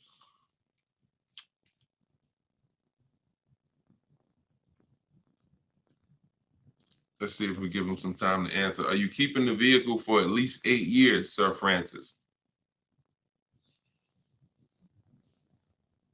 See, if we're not keeping the vehicle at least 8 years, there's no point in buying it, because the money that you would spend to lease, you can't put a price tag. You can't compare it. The reason I have to show y'all these lease deals is to see you cannot compare great lease deals to purchase deals. You can't. Look at this. Look at Jared. Jared followed the leasing like a boss system. The leasing process went quick and exactly like you said it would. Sent the emails. We had multiple offers to work with. Trusted the process. Used the scripts. Got the lowest offer from $565 a month down to $520 with a counter offer. Look. That's probably a $40,000 vehicle. I don't have it up in front of me because I cut the rest of his post off. But look, 1.28, $56,000 vehicle. Even if you were buying a used version of this. So let's just I want to show you this. Let's just say instead of leasing like Matt did here, he got a $56,000 vehicle for $719 a month. We already know with $1,000 every, with $100 a month on every $5,000, this $56,000 vehicle is about $1,100 a month. Every 5,000 bucks is a hundred bucks a month on a 5-year finance. So $56,000 vehicle, we're looking at literally $1,100 a month, $1,100 a month payment. Let's just say though he bought this car used. He didn't understand leasing. He found a used one. So instead of 56, let's say he gets one for, you know, let's call it instead of 56, he gets 26 grand off. Let's say he gets it for, hold on, let me do percentages. I don't know why I can't do math right now in my head. Let's say he gets it for 38. Let's use something that's really conservative and good. He gets it for 38. So a $56,000 Hyundai Palisade, he finds an incredible deal on a pre-owned one. He gets it for 38. Once his taxes go in, he's at 40. What's his monthly payment, y'all? If every $5,000 is $100 a month, what's his monthly payment for 40? See, it's all about no money down. If you notice, every time we're comparing numbers, we're not putting any money into the deals. See, when you're not putting any money into the deals, you can easily compare the deals. That's why all we do is shop with no money down, because it's easy to compare the deals. In my book is No Money Down Mastery. You're going to find every strategy I teach you doesn't involve money. It doesn't involve money, because when you want to put money down, that's different. But money down should be after you have assessed the deal already. So, those of you who want your copy of Cars from Home, 7 Steps to Saving Time, Money, and Avoiding Dealers, go to my TikTok bio now, get your copy for 75% off. Go to my Instagram bio, get your copy. But look at this. I'm asking y'all, what's his payment? Let's see if we got anybody that chimed in. If he didn't get this brand new one, if he didn't get this brand new Hyundai truck, he got a used one. So instead of 56,000, he got his for 38. Great price. He found one for 38,000, low miles. Now taxes are in, and he's financing 40,000. What's his monthly payment?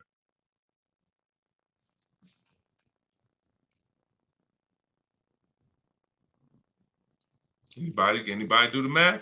Every 5,000 bucks. Well, I'm gonna tell y'all now. Okay, y'all taking a little long. It's 800 a month. Thank you, Derek. Thank you, Derek, on Facebook. 800 a month. So let's look at that. Matt drove off $719 a month, no money out of pocket. Brand new 2024, never been driven, new car smell, fresh out the plastic, $719 a month. Same person who bought that car because they didn't understand leasing, they're paying $1,100 a month. Now there happens to be another one just like it, but it's a 4-year-old one, and it's $38,000, and someone else gets that, and they're paying $800 a month.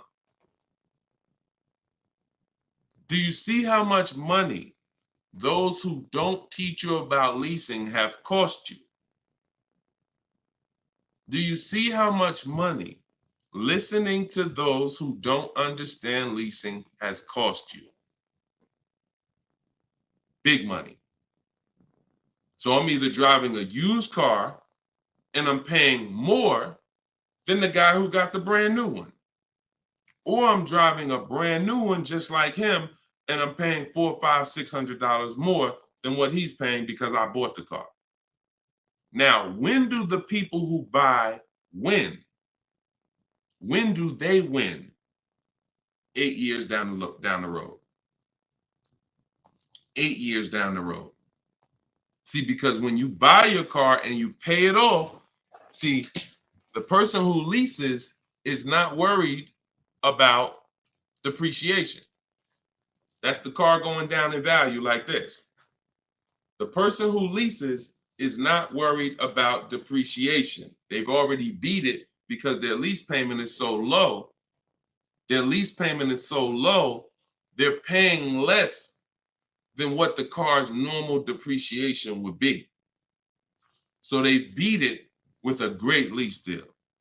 Now, the people who own the car they're not going to beat it because they own it. So any depreciation is coming against their actual car. If they could have sold the car today for 30, next year it's only worth 25, they lost $5,000. If you were going to sell your car today for 20 and then a tree branch falls on it, is it worth 20 tomorrow? Even when you fix it, run it through your insurance. Hey, I'm coming to get my 20. No, a tree branch fell on the vehicle. It's worth probably 18 now. This is depreciation. So the only way you're going to avoid that is through long-term ownership, because eventually, like I talked about earlier in the stream, you get to the point where your car is only losing a little bit of value each year. Only to this year it's worth 10, next year it's worth 95. In another year it's worth 9,000.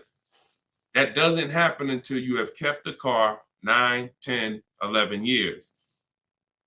So if you're not keeping your cars that long, you're losing thousands of dollars not leasing, as I just illustrated with those 3 examples. Okay? So this doesn't change. I don't care whether it's Lamborghinis. I don't care whether it's Rolls Royces. The principles do not change. Derek on Facebook. If a manufacturer is offering a very low IR through their direct financing for well-qualified buyers, is there something I should look for on my credit report to know whether I should apply and let them run my credit versus using the pre-qualified offer I have from my credit union? Yeah, most people are going to qualify for the special rates. If you have fair credit, good credit, most people are going to qualify for the special rates because it's not super tier. Super tier is like A1 or A9 in the business world. That's super tier. Most of them are tier 1. So a tier 1 approval is really going to be if you have, 680 credit score and above. If you've had a car loan in the past that you've paid well, you should be able to qualify for those special interest rates. Those are not super hard to qualify for. And if it's something under 2.9, you're typically not going to see that coming from a credit union or a bank, and not in this market. Not in this market. So yeah, it's a good question though. But that's round 1 in the bank bidding war. So it's important for you guys to know that whenever you see a special interest rate offer, in many cases, it's not hard to qualify for. You don't need perfect credit. 680, 700 and above, you should be fine. All right. So, all right. Let's go. John Tez on YouTube. I'm interested in getting a 23 Charger Scat Pack, trading a 2022 Camry. This is a disaster. This is a disaster. Dealer wants 56 for the car, but it's been on the lot for 220 days. What do you think I could get them to lower it to? Well, I'm going to just tell you honestly, why are you trading in a 2022 vehicle? First of all, if you paid cash for that car, you wouldn't be trading it in, because once you see what it's worth and what you're getting in 2 years, you've had the car for less than 2 years. See, there's something, here's what we're not getting. The reason why I hold this up is for y'all to see that you cannot trade in cars this fast and have it be and have it. And I want y'all to know we are 100% live right now. We are 100% live right now. You're not watching a replay. This is a live show. So we're going to dialogue on this for a quick second. You should not, if I show this so y'all can understand, the value of your car is dropping like this the first year, 2 years, 3 years. You think that you could buy a car here for $35,000, turn around, trade it a year later, and it's only worth now $27,000, and you're just going to flip and take that $7,000 loss in depreciation. You are going to absolutely lose your shirt. And the only way that you actually don't realize how much you're losing is because they hide it in your monthly payment, because you're a payment shopper. Just get me to this payment. I don't care about the numbers and all of that. I don't care about how much money I'm losing on each car. Just work my monthly payment to something that I could afford. And that is financial disaster. Because there is no way, if you were coming and you were writing a check for this, if you came in and you bought that 2022 Camry and they said, okay, it's going to be 35 grand, you know, whatever, and you wrote a check for it, and then you came back a year later and you said, all right, well, what y'all going to give me for my 22 Camry? And they said, all right, well, we can only give you 25 for it. And you said, wait, I just paid 35 for it last year. You ain't giving me no 25 for it. You would never take that. But payment buyers take those deals all the time, because what they do is they give you the same 25, but when they finance it and stretch the loan out, they're like, see, and your new monthly payment is only $50 more than your old car. And you like, man, this sounds like a good deal. It's a horrible deal. It's not even a deal. It's a horrible offer, but you're not trained to see it. So whenever I see somebody who's switching from cars that are less than 2 years old to a brand new car, you're not talking about leasing it. So you're still in the mindset of, oh, I could buy cars, switch them, buy cars, switch them, buy cars, switch them. You absolutely are losing thousands of dollars on every single car you buy. So if I wanted to do what you were doing, replace my 2022 Camry with a Charger Scat Pack, and first you're buying another pre-owned one too. You're buying another pre-owned one. So you're asking, all right, I want to replace this 2-year-old pre-owned car that I got, and then I want to buy another pre-owned car and replace that one. But you're not looking at the fact that the 1-year-old Scat Pack you're trying to find is so rare. When you find it, you're most likely going to overpay for it, because who has 1-year-old Scat Packs? Who has 1-year-old Dodge Charger Scat Packs? How would that vehicle even end up on a dealer's lot? You only get the cars on dealers' lots one of two ways. The dealer has to buy them from auction, or buy them from one of their customers, or at the end of a lease, the person returns the car. So people are not usually trading in a 1-year-old car. So if it has been on the dealer's lot, maybe it's because it's a leftover model. And if it's a leftover model, you don't have anything to compare it to see how much you should be saving.